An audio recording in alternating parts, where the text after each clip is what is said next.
ਓਮ ਪ੍ਰਕਾਸ਼ ਗਾਸੋ ਦਾ novel ਮੌਤ ਦਰ ਮੌਤ ਦਾ 8ਵਾਂ ਅੰਕ। ਡਾਕੀਆ ਅੱਜ ਧਮਕੀ ਵਾਲੇ ਖੱਤ ਦੀ ਥਾਵੇਂ ਇੱਕ ਅਜਿਹਾ ਖੱਤ ਲੈ ਕੇ ਆਇਆ ਸੀ ਜਿਸ 'ਚ ਮੌਤ ਦੀ ਥਾਵੇਂ ਸ਼ਗਨਾਂ ਭਰੀ ਜ਼ਿੰਦਗੀ ਦੀ ਸਵੇਰ ਵਰਗਾ ਸੁਨੇਹਾ ਸੀ। ਹਲਦੀ ਦੀਆਂ ਛਿੱਟਾਂ ਨਾਲ ਸ਼ਿੰਗਾਰਿਆ ਖੱਤ ਜਦ ਜੈਦੀ ਦੇ ਹੱਥਾਂ 'ਚ ਆਇਆ, ਉਹਨੇ ਉਸ ਖੱਤ ਨੂੰ 5 ਵਾਰ ਆਪਣੇ ਮੱਥੇ ਨੂੰ ਲਾਇਆ। ਬੱਚੇ ਦਾ ਜਨਮ ਚੰਗੇ ਨਸੀਬ ਦੀ ਨਿਸ਼ਾਨੀ ਹੁੰਦਾ ਹੈ, ਖੱਤ ਲਿਖਿਆ ਸੀ। ਬੱਚਾ ਤੇ ਜੱਚਾ ਰਾਜ਼ੀ ਹਨ। ਖੁਦਾ ਦੇ ਫਜ਼ਲ ਮਹਿਸੂਸ ਕਰਦਿਆਂ ਜੈਦੀ ਨੇ ਧਰਤੀ ਨੂੰ ਨਮਸਕਾਰ ਕੀਤਾ। ਬਚਨੇ ਚਿਉਰੀ ਨੂੰ ਹਾਕਾਂ ਮਾਰੀਆਂ, ਨਿੰਮ ਬੰਨ ਕੁੜੇ ਬਚਨੋ ਬਾਰ ਉੱਤੇ।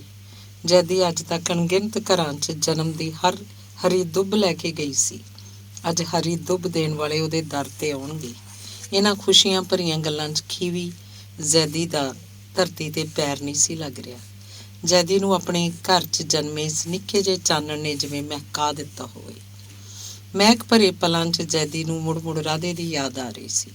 ਉਹ ਹੁੰਦਾ, ਮੈਂ ਉਹਨੂੰ ਕਾਕੇ ਦਾ ਨਾਂ ਰੱਖਣ ਲਈ ਆਖਦੀ। ਉਹ ਹੁੰਦਾ, ਉਹ ਕਾਕੇ ਨੂੰ ਪਹਿਲਵਾਨ ਬਣਾਉਂਦਾ। ਉਹ ਹੁੰਦਾ, ਕਾਕੇ ਨੂੰ ਆਪਣੇ ਗੁਦਗੁਦੇ ਪਿੰਡੇ ਤੇ ਬਿਠਾ ਕੇ ਖਿਡਾਉਂਦਾ। ਨੀਲੂ ਸ਼ਾਹ ਨੂੰ ਆਪਣੇ ਘਰ ਜਨਮੇ ਪੁੱਤ ਦੇ ਸੱਚ ਨੇ ਪਿਆਰੀਆਂ ਪਿਆਰੀਆਂ ਡੂੰਘੀਆਂ ਡੂੰਘੀਆਂ ਸੋਚਾਂ 'ਚ ਪਾ ਦਿੱਤਾ। ਨੀਲੂ ਸੋਚੀ ਜਾ ਰਿਹਾ ਸੀ।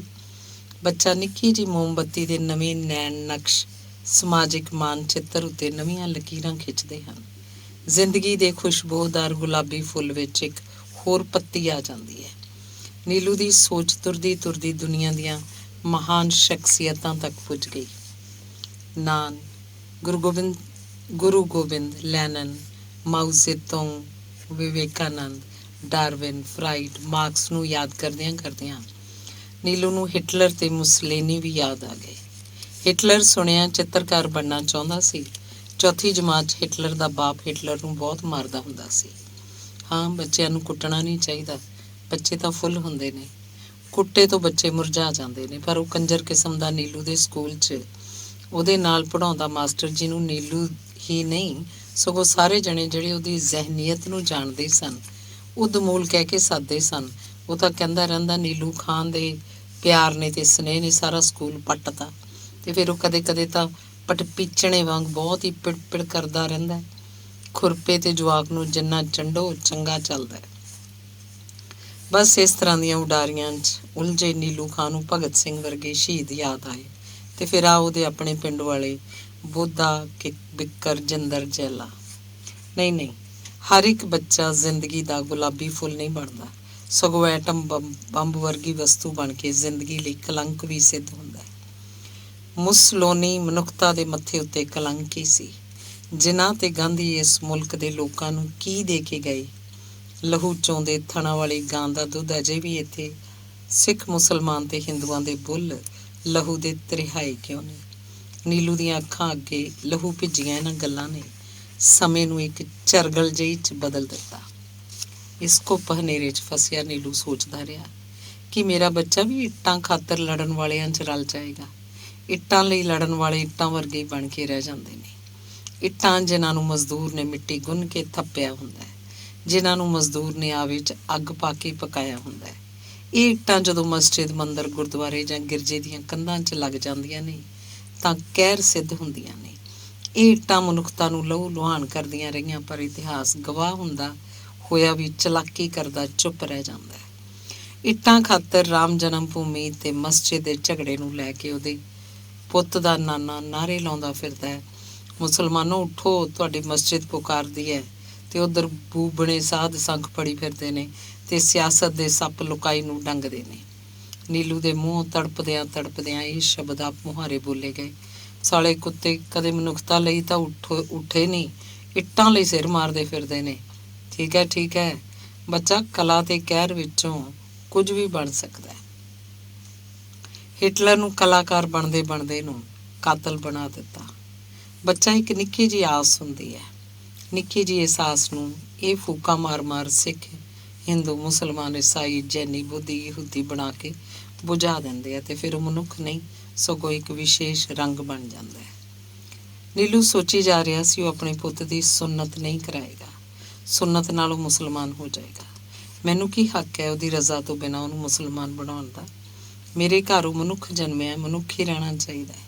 ਮਾਪਿਆਂ ਨੂੰ ਕੀ ਹੱਕ ਹੈ ਕਿ ਉਹ ਆਪਣੇ ਅਬੋਧ ਬੱਚਿਆਂ ਨੂੰ ਹਿੰਦੂ, ਸਿੱਖ, ਮੁਸਲਮਾਨ, ਜੈਨੀ, ਬੋਧੀ, ਪਾਰਸੀ ਜਾਂ ਈਸਾਈ ਬਣਾ ਦੇਣ।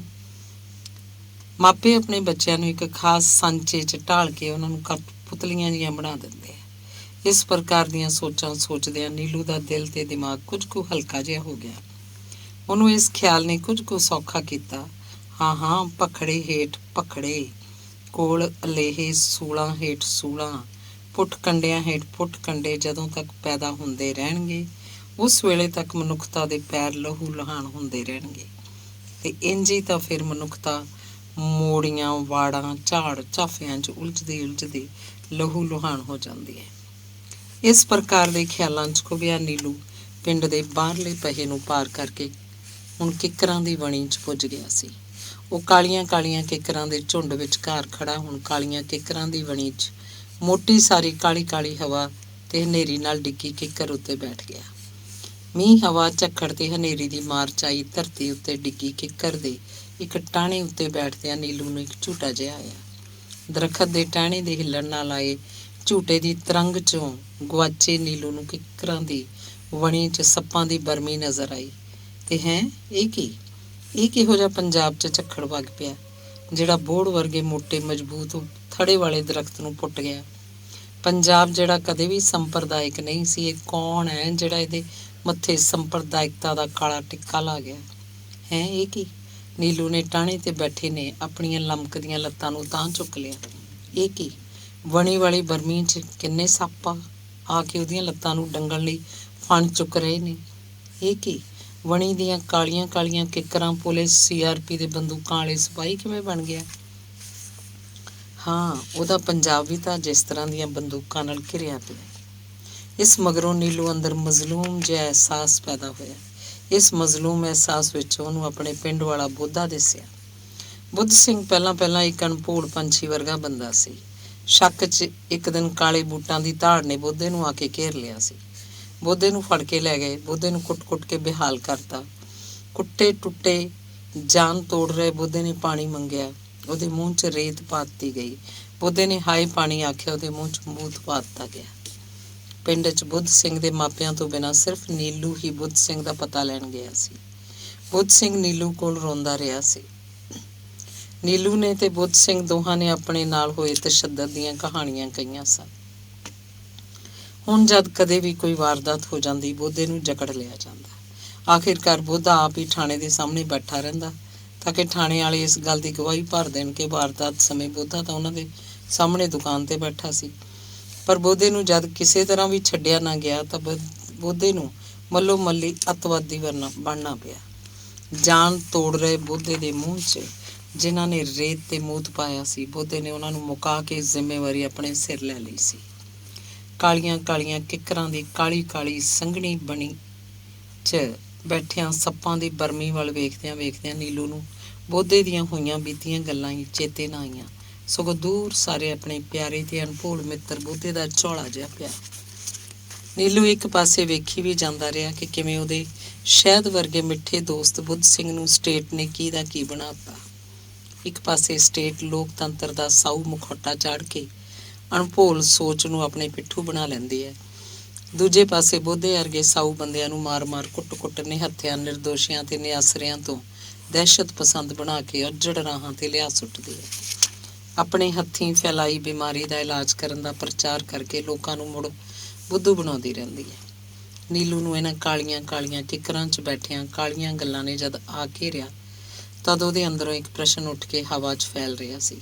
ਕਿਉਂ ਵੀ ਬੋਧਿਆ, ਜਦ ਤੈਨੂੰ ਨਿਰਦੋਸ਼ੇ ਨਿਹੱਥੇ ਤੇ ਨਿਆਸਰੇ ਨੂੰ ਮਾਰਿਆ ਜਾਂਦਾ ਸੀ ਤਦ ਕਿੰਨਾ ਦਰਦ ਹੁੰਦਾ ਸੀ। ਤੈਨੂੰ ਤੇ ਹੁਣ ਜਦ ਤੂੰ ਨਿਹੱਥਿਆਂ, ਨਿਆਸਰਿਆਂ, ਨਿਰਦੋਸ਼ੀਆਂ ਨੂੰ ਕਤਲ ਕਰ ਜਾਂਦਾ ਤਾਂ ਤੈਨੂੰ ਆਪ ਬੀਤੀ ਯਾਦ ਨਹੀਂ ਆਉਂਦੀ? ਓਏ ਬੋਧਿਆ, ਨਿਹੱਥਾ ਤਾਂ ਨਿਹੱਥਾ ਹੀ ਹੁੰਦਾ ਹੈ, ਨਾ ਉਹ ਮੁਸਲਮਾਨ ਹੁੰਦਾ, ਨਾ ਹਿੰਦੂ, ਨਾ ਸਿੱਖ, ਨਾ ਈਸਾਈ, ਨਾ ਯਹੂਦੀ। ਮਿੱਤਰਾ, ਸਿੱਖ ਸੂਰਬੀਰਤਾ ਤਾਂ ਪੈਦਾ ਹੀ ਨਿਹੱਥਿਆਂ, ਨਿਆਸਰਿਆਂ ਤੇ ਨਿਰਦੋਸ਼ੀਆਂ ਦੇ ਹੱਕ ਲਈ ਹੋਈ ਸੀ। ਤੇ ਆਹ ਕੀ? ਨੀਲੂ ਜਿਵੇਂ ਆਪਣੇ ਆਪ ਨਾਲ ਹੀ ਗੱਲਾਂ ਕਰ ਰਿਹਾ ਹੋਵੇ। ਨੀਲੂ ਦੀਆਂ ਗੱਲਾਂ ਵਿਚਕਾਰ ਬੋਧਾ ਜਿਵੇਂ ਆਪ ਮੁਹਾਰੇ ਆ ਜਾਂਦਾ ਹੋਵੇ। ਪਰ ਬੋਧਾ ਭਲਾ ਉੱਥੇ ਕਿੱਥੇ ਸੀ? ਬੋਧਿਆ ਯਾਰਾ, ਅੱਜ ਜੇ ਤੂੰ ਹੁੰਦਾ ਆਪਾਂ ਘੁੱਟ ਲਾਉਂਦੇ। ਮੇਰੇ ਘਰ ਦੀ ਵੇਲ ਵਧੀ ਹੈ। ਇਹ ਕੀ ਬੋਧਿਆ, ਤੁਸੀਂ ਤਾਂ ਪੰਜਾਬ ਦੀ ਵੇਲ ਨੂੰ ਹੀ ਵੱਢਣਾ ਸ਼ੁਰੂ ਕਰਤਾ। ਲੋਥ ਤਾਂ ਯਾਰਾ ਕਿਸੇ ਦੀ ਵੀ ਹੋਵੇ, ਵੇਖ ਕੇ ਚਿੱਤ ਬੜਾ ਭਾਰੀ ਹੋ ਜਾਂਦਾ ਹੈ। ਪਰ ਨਿੱਕੇ ਨਿੱਕੇ ਬੱਚਿਆਂ ਦੀਆਂ ਉਹਨਾਂ ਦੇ ਆਪਣੇ ਲਹੂ 'ਚ ਲੱਥ-ਪੱਥ ਲੋਥਾਂ ਵੇਖ ਕੇ ਤਾਂ ਕਈ ਕਈ ਦਿਨਾਂ ਤੱਕ ਮਨ ਸੋਗੀ ਰਹਿੰਦਾ ਹੈ। ਬੋਧਿਆ ਯਾਰਾ, ਮੈਨੂੰ ਅੱਜ ਵੀ ਚੇਤੇ ਹੈ ਵੀ ਤੂੰ ਆਪਣੇ ਬਚਪਨ 'ਚ ਕੂਨਾ ਜਿਹਾ ਹੁੰਦਾ ਸੀ। ਜਵਾਕ ਤੈਨੂੰ ਕੁੱਟ ਜਾਂਦੇ ਤੂੰ ਚੁੱਪ ਰਹਿੰਦਾ। ਪਰ ਬੋਧਿਆ ਤੂੰ ਹੁਣ ਇਹ ਕਿਹੋ ਜਿਹੀ ਚੁੱਪ ਤੋੜੀ ਹੈ? ਜਿਹੜੀਆਂ ਗੱਲਾਂ ਤੂੰ ਕਰਦਾ ਹੈ ਤਾਂ ਰਾਜਿਆਂ ਮਹਾਰਾਜਿਆਂ ਬਾਦਸ਼ਾਹਾਂ ਦੀਆਂ ਗੱਲਾਂ ਹੁੰਦੀਆਂ ਨੇ। ਲੈ ਵੇਖ ਲੈ, ਦਿੱਲੀ ਦੰਗਿਆਂ 'ਚ ਮਰੇ ਨਿਰਦੋਸ਼ ਸਿੱਖਾਂ ਲਈ ਸਰਕਾਰ ਕਿੰਨੀ ਕੁ ਸ਼ਰਮਸਾਰ ਹੈ। ਤੇਰੇ ਵਰਗੇ ਕੁਝ ਮਿੱਤਰਾਂ ਦੇ ਧਮਕੀ ਪੱਤਰ ਆਏ ਨੇ, ਲਿਖਿਆ ਮਾਰ ਦੇਵਾਂਗੇ ਜੇਕਰ ਆਪਣੀ ਬੋਲੀ ਬੋਲਣੋਂ ਨਾ ਹਟਿਆ। ਓਏ ਬੋਧਿਆ, ਮੇਰੇ ਘਰਦਿਆਂ ਨੂੰ ਤਾਂ ਸਰਕਾਰ ਪਹਿਲਾਂ ਹੀ ਖਤਮ ਕਰਨਾ ਚਾਹੁੰਦੀ ਹੈ ਤੇ ਭਲਾ ਤੁਸੀਂ ਮਾਰ ਕੇ ਕਿਹੜੀ ਗੁਰਜ ਫੜ ਲਓਗੇ? ਬੋਧਿਆ, ਜਦੋਂ ਤੁਸੀਂ ਸਾਡੇ ਵਰਗਿਆਂ ਨੂੰ ਮਾਰ ਲਿਆ ਤੇ ਫਿਰ ਸਰਮਾਏਦਾਰਾਂ ਦੀ ਸਰਕਾਰ ਤੁਹਾਨੂੰ ਮਾਰ ਛੱਡੇਗੀ। ਪਾਕਿਸਤਾਨ ਨਾਲ ਗਿੱਟ-ਮਿੱਟ ਕਰਕੇ ਹਮਲਾ ਕਰਵਾ ਦੇਣਾ ਹੈ। ਬੇਅਕਲ ਤੇ ਬਦਮਾਸ਼ ਤੀਵੀਆਂ ਵਾਂਗ ਇਹਨਾਂ ਦੋਹਾਂ ਲੋਕ ਵਿਰੋਧੀ ਸਰਕਾਰਾਂ ਦਾ ਕੋਈ ਅਸੂਲ ਨਹੀਂ। ਆ ਪਾਕਿਸਤਾਨ ਜਿਹੜਾ ਅੱਜ ਤੁਹਾਨੂੰ ਆਪਣਾ ਲੱਗਦਾ, 1 ਮਿੰਟ 'ਚ ਅੱਖ ਫੇਰ ਲਏਗਾ। ਕਾਲੀਆਂ ਕਾਲੀਆਂ ਕਿੱਕਰਾਂ ਵਿਚਕਾਰ ਬੈਠੇ ਨੀਲੂ ਨੂੰ ਇੱਕ ਕਾਲੇ ਕਾਲੇ ਖਿਆਲਾਂ ਨੇ ਕਾਲਾ ਜਿਹਾ ਬਣਾ ਦਿੱਤਾ ਸੀ। ਪਰ ਅੱਜ ਤਾਂ ਉਹਦੇ ਘਰ ਚਾਨਣ ਦੀ ਇੱਕ ਲਕੀਰ ਦੇ ਪੈਦਾ ਹੋਣ ਦੀ ਖਬਰ ਪੁੱਜੀ ਹੈ। ਚਾਨਣ ਦੀ ਇੱਕ ਲਕੀਰ ਨੂੰ ਕੋਈ ਮੇਟ ਵੀ ਸਕਦਾ? ਨਹੀਂ ਨਹੀਂ, ਹੁਣ ਤਾਂ ਮੁਸਲਮਾਨ ਖਾਲਿਸਤਾਨ ਵੱਲ ਵੇਖ ਰਹੇ ਹਨ। ਵੰਡ ਦੇ ਹਨੇਰੇ 'ਚ ਘੁੰਮਦਾ ਮਨੁੱਖ ਨਹੀਂ ਰਹਿੰਦਾ। ਨਹੀਂ ਨਹੀਂ, ਚਾਨਣ ਦੀ ਇੱਕ ਲਕੀਰ ਚੁਪਾਸੇ ਦੇ ਹਨੇਰਿਆਂ ਨੂੰ ਖਤਮ ਵੀ ਕਰ ਸਕਦੀ ਹੈ। ਪਰ ਸਰਮਾਏਦਾਰ ਮੀਡੀਆ ਚਾਨਣ ਦੀਆਂ ਲਕੀਰਾਂ ਨੂੰ ਘਸਮੈਲਾ ਕਰਨ ਲਈ ਮੁੱਛਾਂ ਨੂੰ ਤਾ ਦੇਈ ਫਿਰਦਾ ਹੈ। ਅਚਾਨਕ ਨੀਲੂ ਦੇ ਖਿਆਲਾਂ ਦੀ ਲੜੀ ਟੁੱਟੀ ਜਦੋਂ ਉਹਨੇ ਪੈਰਾਂ ਦੀ ਖੜਾਕ ਸੁਣੀ। ਸੱਚੀ ਮੁੱਚੀ ਦਾ ਬੋਧਾ ਨੀਲੂ ਸਾਹਮਣੇ ਆ ਖੜਾ ਹੋਇਆ ਸੀ। ਨੀਲੂ ਪਹਿਲਾਂ ਤਾਂ ਹਥਿਆਰਬੰਦ ਬੋਧੇ ਨੂੰ ਵੇਖ ਕੇ ਤੇ ਧਮਕੀ ਪੱਤਰਾਂ ਨੂੰ ਯਾਦ ਕਰਕੇ ਘਬਰਾਇਆ, ਪਰ ਫਿਰ ਯਾਰੀ ਦੋਸਤੀ ਦੇ ਕੰਮ ਕਾਰਾਂ ਕਰਕੇ ਆਪ ਮੁਹਾਰੀ ਉਸ ਅੰਦਰੋਂ ਹੌਸਲਾ ਉੱਠ ਪਿਆ। ਓਏ ਬੋਧਿਆ, ਜੇ ਤੂੰ ਮੈਨੂੰ ਮਾਰਨ ਆਇਆ ਤਾਂ ਚੱਲ ਚੱਲੀਏ ਨਾਮੇ ਕੇ ਟਿੱਬਿਆਂ ਤੇ, ਜਿੱਥੇ ਆਪਾਂ ਮੀਂਹ ਪਏ ਤੋਂ ਵੀਰ ਵਹੁਟੀਆਂ ਇਕੱਠੀਆਂ ਕਰਿਆ ਕਰਦੇ ਸੀ। ਤੈਨੂੰ ਯਾਦ ਨਹੀਂ, ਆਪਾਂ ਉੱਥੇ ਪੈਰਾਂ ਉੱਤੇ ਗਿੱਲੇ ਕੱਕੇ ਰੇਤੇ ਦੀਆਂ ਘੋੜੀਆਂ ਬਣਾ ਖੇਡਿਆ ਕਰਦੇ ਸੀ। ਰੱਬ ਦੀ ਘੋੜੀ ਸੂਈ ਸੂੰਦੀ ਹੈ ਬਈ, ਰੱਬ ਦੀ ਘੋੜੀ ਸੂੰਦੀ ਹੈ। ਤੇ ਫਿਰ ਆਪਾਂ ਹੌਲੀ ਹੌਲੀ ਆਪਣਾ ਪੈਰ ਮਿੱਟੀ ਦੇ ਝੋਰਨੇ ਜਿਹੇ 'ਚੋਂ ਬਾਹਰ ਕੱਢਦੇ ਹੁੰਦੇ ਸੀ। ਕਦੇ ਕਦੇ ਗਿੱਲਾ ਕੱਕਾ ਰੇਤਾ ਬਹੁਤਾ ਥਾਪੜਿਆ ਨਹੀਂ ਸੀ ਜਾਂਦਾ। ਗਿੱਲੇ ਕੱਕੇ ਰੇਤੇ ਦਾ ਝੋਰਨਾ ਜਿਹਾ ਢਹਿ ਵੀ ਜਾਂਦਾ ਹੁੰਦਾ ਸੀ। ਜਦ ਕਦੇ ਕਦੇ ਆਪਾਂ ਥੱਕ ਜਾਂਦੇ ਤਾਂ ਕੱਕੇ ਰੇਤੇ ਦੀਆਂ ਬੜੀਆਂ ਘੋੜੀਆਂ ਨੂੰ ਲੱਤ ਮਾਰ ਮਾਰ ਢਾਹ ਦਿੰਦੇ ਸੀ। ਆ ਵੱਖ-ਵੱਖ ਮੁਲਕ ਬਣਾਉਣ ਦੀ ਗੱਲ ਵੀ ਗਿੱਲੇ ਕੱਕੇ ਰੇਤੇ ਦੀਆਂ ਘੋੜੀਆਂ ਬਣਾਉਣ ਵਰਗੀ ਹੈ। ਵੇਖ ਲੈ, ਅੱਜ ਵੀ ਪਾਕਿਸਤਾਨ, ਬੰਗਲਾਦੇਸ਼ ਤੇ ਹਿੰਦੁਸਤਾਨ 'ਚ ਕਰੋੜਾਂ ਲੋਕ ਕਿਵੇਂ ਤੜਪਦੇ ਨੇ। ਵਧਿਆ, ਆਪਾਂ ਗਿੱਲੇ ਕੱਕੇ ਰੇਤੇ ਦੇ ਲੱਡੂ ਵੱਟ ਇੱਕ ਦੂਜੇ ਉੱਤੇ ਮਾਰਦੇ ਹੁੰਦੇ ਸੀ। ਤੇਰੀ ਪਿੱਠ ਉੱਤੇ ਕਿੰਨੇ ਲੱਡੂ ਪੈਂਦੇ ਰਹਿੰਦੇ, ਪਰ ਤੂੰ ਚੁੱਪਚਾਪ ਮਿੱਟੀ ਦੇ ਲੱਡੂਆਂ ਦੀ ਮਾਰ ਖਾਈ ਜਾਂਦਾ ਰਹਿੰਦਾ। ਪਰ ਦੋਸਤਾ, ਤੂੰ ਹੁਣ ਜਦ ਚੁੱਪ ਤੋੜੀ ਤਾਂ ਪੈ ਗਿਆ ਉਹਨਾਂ ਨੂੰ ਜਿਹੜੇ ਪੁਸ਼ਤਾਂ ਤੋਂ ਹੀ ਸੱਟਾਂ ਖਾਂਦੇ ਆ ਰਹੇ ਨੇ। ਉਹਨਾਂ ਕੋਲ ਆਪਣੀ ਕੋਈ ਆਵਾਜ਼ ਨਹੀਂ। ਉਹ ਤਾਂ ਉਹ ਵੀ ਬੋਲ ਪੈਂਦੇ ਨੇ ਜਿਹੜਾ ਉਹਨਾਂ ਤੋਂ ਅਖਬਾਰ, ਰੇਡੀਓ, ਸਿਨੇਮਾ, ਲੀਡਰ, ਟੀਵੀ ਬੁਲਵਾ ਲੈਂਦੇ ਨੇ। ਇਹਨਾਂ ਨੂੰ ਕਦੇ ਕਦੇ ਲਾਲਚੀ ਬਣਾ ਦਿੱਤਾ ਜਾਂਦਾ ਹੈ, ਕਦੇ ਭੇਡਾਂ ਬਣਾ ਕੇ ਇੱਜੜ ਵਾਂਗ ਹੱਕ ਲਿਆ ਜਾਂਦਾ ਹੈ। ਉਹਦਿਆ ਗਰੀਬਾਂ ਨੂੰ ਜਿਹੜੇ ਕਦੇ ਜਿਉਂਦੇ ਹੀ ਨਹੀਂ, ਮਾਰਨ ਦਾ ਕੀ ਲਾਭ? ਤੁਸੀਂ ਉਹਨਾਂ ਨੂੰ ਮਾਰ ਕੇ ਆਖ ਸਕਦੇ ਹੋ ਇਹ ਪੁਲਿਸ ਦੇ ਜਸੂਸ ਸਨ, ਪਰ ਆਪਣੇ ਮੁਲਕ ਦੇ ਸਾਰੇ ਸਰਮਾਏਦਾਰ ਅਮਰੀਕਾ, ਕੈਨੇਡਾ, ਇੰਗਲੈਂਡ ਦੇ ਜਸੂਸ ਨੇ। ਉਹਨਾਂ ਦੀਆਂ ਨੀਤੀਆਂ ਅਪਣਾ ਕੇ ਸ਼ਰੇਆਮ ਜਸੂਸੀ ਕਰਦੇ ਨੇ। ਇਹਨਾਂ ਵੱਲ ਤੁਹਾਡੀ ਉਂਗਲੀ ਨਹੀਂ ਉੱਠਦੀ? ਉਂਗਲ ਉੱਠੇ ਵੀ ਕਿਵੇਂ? ਉਹ ਤੁਹਾਡਾ ਸਾਰਾ ਹੱਥ ਜਿਹੜਾ ਕਿਹੜਾ ਨਾ ਵੱਢ ਦੇਣ। ਬੋਧਿਆ ਯਾਰਾ, ਤੁਹਾਨੂੰ ਤਾਂ ਪੰਜਾਬ ਦੇ ਜਗੀਰਦਾਰ ਨੇ ਆਪਣਾ ਮੋਹਰਾ ਬਣਾ ਲਿਆ। ਅਸਲ 'ਚ ਟਕਰਾਅ ਤਾਂ ਪੰਜਾਬ ਦੇ ਜਗੀਰਦਾਰਾਂ ਤੇ ਹਿੰਦੁਸਤਾਨ ਦੀ ਸਰਮਾਏਦਾਰੀ ਦਾ ਹੈ। ਓਏ ਮਿੱਤਰਾ, ਛੱਡ ਇਹਨਾਂ ਗੱਲਾਂ ਨੂੰ। ਸੁਣ ਕੇ ਬੋਧਾ ਚੁੱਪਚਾਪ ਉਸ ਵੱਲ ਬਿਟਰ ਵੇਖੀ ਜਾ ਰਿਹਾ ਸੀ। ਪਰ ਜਦ ਨੀਲੂ ਬੋਲਣੋਂ ਹਟਿਆ ਹੀ ਨਾ, ਤਦ ਬੋਧਾ ਸਿਰਫ ਇੱਕ ਨਿੱਕੀ ਜਿਹੀ ਗੱਲ ਆਖ ਕੇ ਤੁਰਦਾ ਬਣਿਆ। ਕਦੇ ਕਦੇ ਉੱਥੇ ਹਸਪਤਾਲ 'ਚ ਤੂੰ ਮੇਰੀ ਮਾਂ ਕੋਲ ਜਾ ਆਇਆ ਕਰ। ਬੋਧਾ ਜਦ ਕਾਲੀਆਂ ਕਾਲੀਆਂ ਕਈ ਕਿੱਕਰਾਂ ਨੂੰ ਪਾਰ ਕਰ ਗਿਆ ਤਾਂ ਦੋ ਜਣੇ ਸੱਜੇ ਖੱਬੇ ਦੀਆਂ ਦੋ ਮੋਟੀਆਂ ਕਾਲੀਆਂ ਕਾਲੀਆਂ ਕਿੱਕਰਾਂ ਦੀ ਓਟ 'ਚੋਂ ਨਿਕਲ ਉਸ ਨਾਲ ਰਲ ਗਏ। ਹਨੇਰਾ ਹੋ ਚੱਲਿਆ ਸੀ। ਨੀਲੂ ਉੱਠਿਆ, ਸੋਚਦਾ ਤੁਰਦਾ ਪਿੰਡ ਵੱਲ ਪਰਤ ਰਿਹਾ ਸੀ। ਕੀ ਇਹ ਉਹੀ ਕਾਲੀਆਂ ਕਿੱਕਰਾਂ ਨਹੀਂ ਜਿੱਥੇ ਸੁੰਨੀ ਚੁੱਪਚਾਪ ਹਨੇਰੀ ਰਾਤ ਨੂੰ ਨਕਸਲਵਾੜੀ ਇਨਕਲਾਬੀਆਂ ਨੂੰ ਲਿਆ ਕੇ ਕਿੱਕਰਾਂ ਨਾਲ ਨੂੜ ਕੇ ਗੋਲੀ ਮਾਰ ਦਿੱਤੀ ਜਾਂਦੀ ਹੁੰਦੀ ਸੀ? ਉਹ ਆਪਣੇ ਮੁਲਕ ਦੀ ਘਿਨਾਉਣੀ ਤਸਵੀਰ ਬਦਲਣਾ ਚਾਹੁੰਦੇ ਸੀ। ਮੁਲਕ ਤੇ ਮਾਂ ਨੂੰ ਵੰਡਣਾ ਤਾਂ ਨਹੀਂ ਚਾਹੁੰਦੇ ਸੀ। ਬੋਧੇ ਨੂੰ ਆਪਣੀ ਬਿਮਾਰ ਮਾਂ ਦਾ ਖਿਆਲ ਤਾਂ ਹੈ, ਪਰ ਬਿਮਾਰ ਮੁਲਕ ਦਾ ਖਿਆਲ ਕਿਉਂ ਨਹੀਂ? ਸਗੋਂ ਤਾਂ ਇਸ ਮੁਲਕ 'ਚ ਵੰਡ ਦੀ ਕੈਂਸਰ ਵਰਗੀ ਇੱਕ ਹੋਰ ਬਿਮਾਰੀ ਲੈ ਆਉਣਾ ਲੋਚਦਾ ਹੈ। ਅਖੀਰ ਨੀਲੂ ਨੂੰ ਖਿਆਲ ਆਇਆ ਕਿ ਉਹ ਆਪਣੇ ਘਰੋਂ ਤਾਂ ਆਪਣੇ ਪੁੱਤ ਦੇ ਜਨਮ ਦੀ ਖੁਸ਼ੀ ਲੈ ਕੇ ਤੁਰਿਆ ਸੀ, ਪਰ ਇੱਥੇ ਆਉਣ ਤੋਂ ਜਾਣ ਤੱਕ ਕੀ ਦਾ ਕੀ ਸੋਚ ਗਿਆ। ਮੌਤ ਦੇ ਪਰਛਾਵਿਆਂ ਹੇਠ ਖੁਸ਼ੀ 'ਚ ਖੀਵਾ ਕੋਈ ਕਿਵੇਂ ਨੱਚ ਸਕਦਾ ਹੈ? ਮੌਤ ਦੀਆਂ ਮਾਤਮੀ ਗਿਰਜਾਂ ਨੂੰ ਉਹਦੇ ਪੰਜਾਬ ਦੀਆਂ ਪੌਣਾਂ 'ਚ ਕੌਣ ਛੱਡ ਗਿਆ? ਉੜਦੀਆਂ ਗਿਰਜਾਂ ਦੇ ਸ਼ੂਕ ਦੇ ਕਾਲੇ ਕਾਲੇ ਚਿੰਨ੍ਹਾਂ ਨਾਲ ਉਦਾਸ ਨੀਲੂ ਆਪਣੇ ਘਰ ਵੱਲ ਪਰਤ ਰਿਹਾ ਸੀ। ਅੰਗ 9। ਮਾਸਟਰ ਨੀਲੂ ਸ਼ਾਹ ਆਪਣੀ ਆਦਤ ਅਨੁਸਾਰ ਸਹੀ ਸਮੇਂ ਸਕੂਲ ਜਾਣ ਲਈ ਤਿਆਰ ਹੋ ਚੁੱਕਾ ਸੀ। ਨੀਲੂ ਦੀ ਮਾਂ ਜੈਦੀ ਨੇ ਆਪਣੇ ਪੁੱਤ ਲਈ ਪੌਣੇ 'ਚ ਦੁਪਹਿਰ ਲਈ ਰੋਟੀ ਤੇ ਅੰਬ ਦਾ ਅਚਾਰ ਬੰਨ੍ਹਦਿਆਂ ਆਖਿਆ, ਭਾਈ ਹੁਣ ਤਾਂ ਸੁੱਖ ਨਾਲ ਮੁੰਡਾ 1.25 ਮਹੀਨੇ ਤੋਂ ਵੀ ਵੱਡਾ ਹੋ ਗਿਆ, ਤੂੰ ਜਾ ਕੇ ਬਹੂ ਨੂੰ ਲੈ ਆ, ਆਪਾਂ ਇੱਥੇ ਜਵਾਕ ਨਾਲ ਪਰਚਿਆ ਕਰਾਂਗੇ। ਮੇਰਾ ਇਕੱਲੀ ਦਾ ਜੀ ਮੈਨੂੰ ਵੱਢ ਖਾਂਦਾ, ਵੇਖ ਨਾ ਆਪਣੇ ਘਰ 'ਚ ਕਿੰਨੇ ਵਰਿਆਂ ਮਗਰੋਂ ਜੋਤ ਜਗੀ ਹੈ। ਨੀਲੂ ਨੇ ਆਪਣੀ ਮਾਂ ਦੇ ਇਹਨਾਂ ਬੋਲਾਂ ਨੂੰ ਸੁਣ ਕੇ ਜਿਵੇਂ ਅਣਸੁਣਿਆ ਹੀ ਕਰਤਾ ਹੋਵੇ। ਪਿਛਲੇ ਥੋੜ੍ਹੇ ਕੁ ਸਮੇਂ 'ਚ ਨੀਲੂ ਨੂੰ ਆਪਣੀ ਘਰਵਾਲੀ ਦੇ ਮਜ਼੍ਹਬੀ ਕੰਮਕਾਰਾਂ ਦਾ ਪਤਾ ਲੱਗ ਚੁੱਕਾ ਸੀ।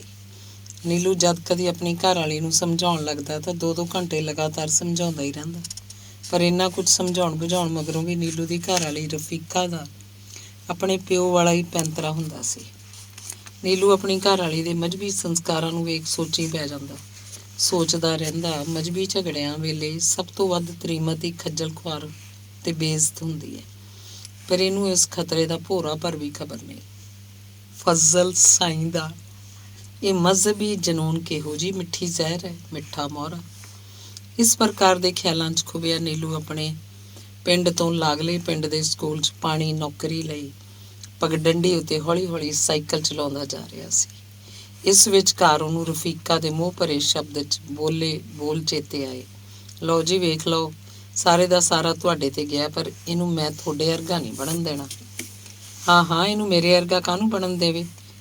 ਨਿੱਕੇ ਨਿਆਣਿਆਂ ਦੇ ਪਿੰਡਿਆਂ 'ਚ ਹੀ ਨੇਜ਼ੇ ਕੱਢਣ ਵਾਲੇ ਜਨੂਨੀ ਤਰੀਮਤਾਂ ਦੀਆਂ ਘੁੱਦੀਆਂ ਨੂੰ ਤਿੱਖੀਆਂ ਤਲਵਾਰਾਂ ਨਾਲ ਵੱਢਣ ਵਾਲਿਆਂ ਦੀ ਸ਼ੈਤਾਨ ਸੰਤਾਨ ਅਜੇ ਵੀ ਇੱਥੇ ਇਸ ਮੁਲਕ 'ਚ ਮੌਜਾਂ ਮਾਣਦੀ ਹੈ।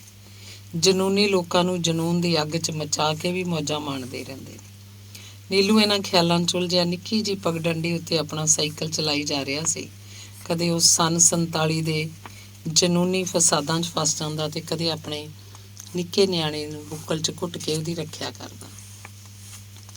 ਇਸ ਤਰ੍ਹਾਂ ਨੀਲੂ ਦੇ ਅੰਦਰ ਸਮਾਜ ਤੇ ਸਿਆਸਤ ਦੀਆਂ ਗੱਲਾਂ ਗੁੱਛਾ ਜਿਹਾ ਹੋ ਕੇ ਘੇਰਾ ਕੱਤ ਲੈਂਦੀਆਂ। ਉਹਨੂੰ ਹੁੱਥੂ ਜਿਹਾ ਆਉਣ ਲੱਗਦਾ, ਜਿਵੇਂ ਵਾਲਾਂ ਦਾ ਕੋਈ ਗੋਲਾ ਉਹਦੇ ਅੰਦਰ ਲੰਘ ਗਿਆ ਹੋਵੇ।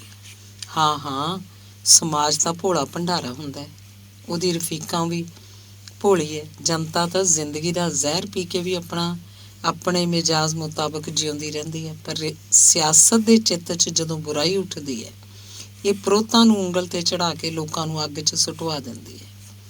ਪੰਜਾਬ ਨੂੰ ਵੀ ਤਾਂ ਸਿੱਖ ਪ੍ਰੋਤਾਂ ਨੇ ਕੇਂਦਰੀ ਸਿਆਸਤ ਦੀ ਉਂਗਲ 'ਤੇ ਚੜ੍ਹ ਕੇ ਅੱਗ 'ਚ ਸੁੱਟ ਦਿੱਤਾ। ਪੰਜਾਬ ਕਿੰਨੇ ਸਾਲਾਂ ਤੋਂ ਮੱਚ ਰਿਹਾ ਹੈ। ਮੱਚਦੇ ਮਾਸ ਦੀ ਦੁਰਗੰਧ ਨਾਲ ਬੇਹੋਸ਼ ਨੀਲੂ ਨੂੰ ਆਪਣਾ ਪਿਆਰਾ ਪੰਜਾਬ ਇਉਂ ਲੱਗਿਆ ਜਿਵੇਂ ਉਹ ਆਪ ਹੀ ਮੱਚ ਰਿਹਾ ਹੋਵੇ। ਨੀਲੂ ਦੇ ਸਾਈਕਲ ਦਾ ਅਗਲਾ ਪਹੀਆ ਪਗਡੰਡੀ ਤੋਂ ਹਟ ਕੇ ਖਾਲ 'ਚ ਜਾ ਪਿਆ। ਨੀਲੂ ਆਪ ਵੀ ਲੁੜਕ ਗਿਆ। ਸਾਈਕਲ ਹੁਣ ਪੂਰੀ ਤਰ੍ਹਾਂ ਡਿੱਗ ਪਿਆ ਸੀ। ਨੀਲੂ ਆਪ ਵੀ ਉੱਥੇ ਖਾਲ ਦੀ ਵੱਟ ਉੱਤੇ ਛਪਾਲ ਪਿਆ। ਨੀਲੂ ਨੇ ਡਿੱਗੇ ਸਾਈਕਲ ਨੂੰ ਉੱਥੇ ਡਿੱਗੇ ਰਹਿਣ ਦਿੱਤਾ, ਸਗੋਂ ਆਪ ਉੱਥੋਂ ਉੱਠ ਕੇ ਅਗਲੀ ਵੱਟ 'ਤੇ ਜਾ ਬੈਠਾ ਰਿਹਾ ਅੱਜ ਉਹਦਾ ਜੀ ਸਕੂਲ ਜਾਣ ਨੂੰ ਨਹੀਂ ਸੀ ਕਰ ਰਿਹਾ। ਸਕੂਲ 'ਚ ਪਿੰਡ ਦੀ ਪੰਚਾਇਤ ਨੇ ਸੁਤੰਤਰਤਾ ਦਿਵਸ ਮਨਾਉਣਾ ਸੀ। ਕੀ ਪੰਜਾਬ ਲੱਖਾਂ ਅਣਭੋਲ ਨਿਹੱਥੇ ਬੇਕਸੂਰ ਪੰਜਾਬੀ ਮੁਸਲਮਾਨ ਹਿੰਦੂ ਤੇ ਸਿੱਖਾਂ ਦੀ ਮੌਤ ਨੂੰ ਭੁਲਾ ਬੈਠਾ? ਇਤਿਹਾਸ ਨੂੰ ਤਾਂ ਲੱਖਾਂ ਅਣਭੋਲ ਤੇ ਮਜ਼ਲੂਮਾਂ ਦੀ ਮੌਤ ਕਦੇ ਭੁੱਲੇਗੀ ਨਹੀਂ, ਪਰ ਆ ਕੀ ਪੰਜਾਬੀਆਂ ਨੂੰ ਇਹ ਗੱਲ ਕਿਉਂ ਭੁੱਲ ਗਈ? ਸਿਆਸਤ ਕਿੰਨੀ ਛਾਤਰ ਹੁੰਦੀ ਹੈ।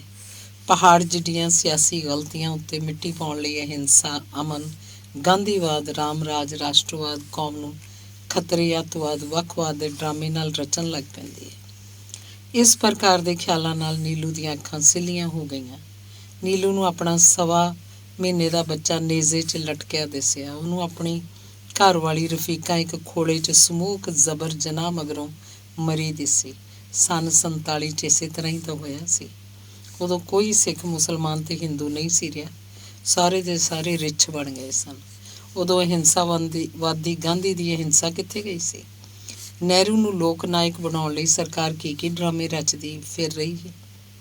ਗਾਂਧੀ, ਨਹਿਰੂ, ਜਿਨਾਹ, ਪਟੇਲ ਸਾਰੇ ਦੇ ਸਾਰੇ ਸਨ ਜਿਨ੍ਹਾਂ ਦੀ ਗਲਤ ਸੋਚ ਤੇ ਸਿਆਸਤ 'ਚੋਂ ਲੱਖਾਂ ਲੋਕਾਂ ਦੀ ਮੌਤ ਨਿਕਲੀ।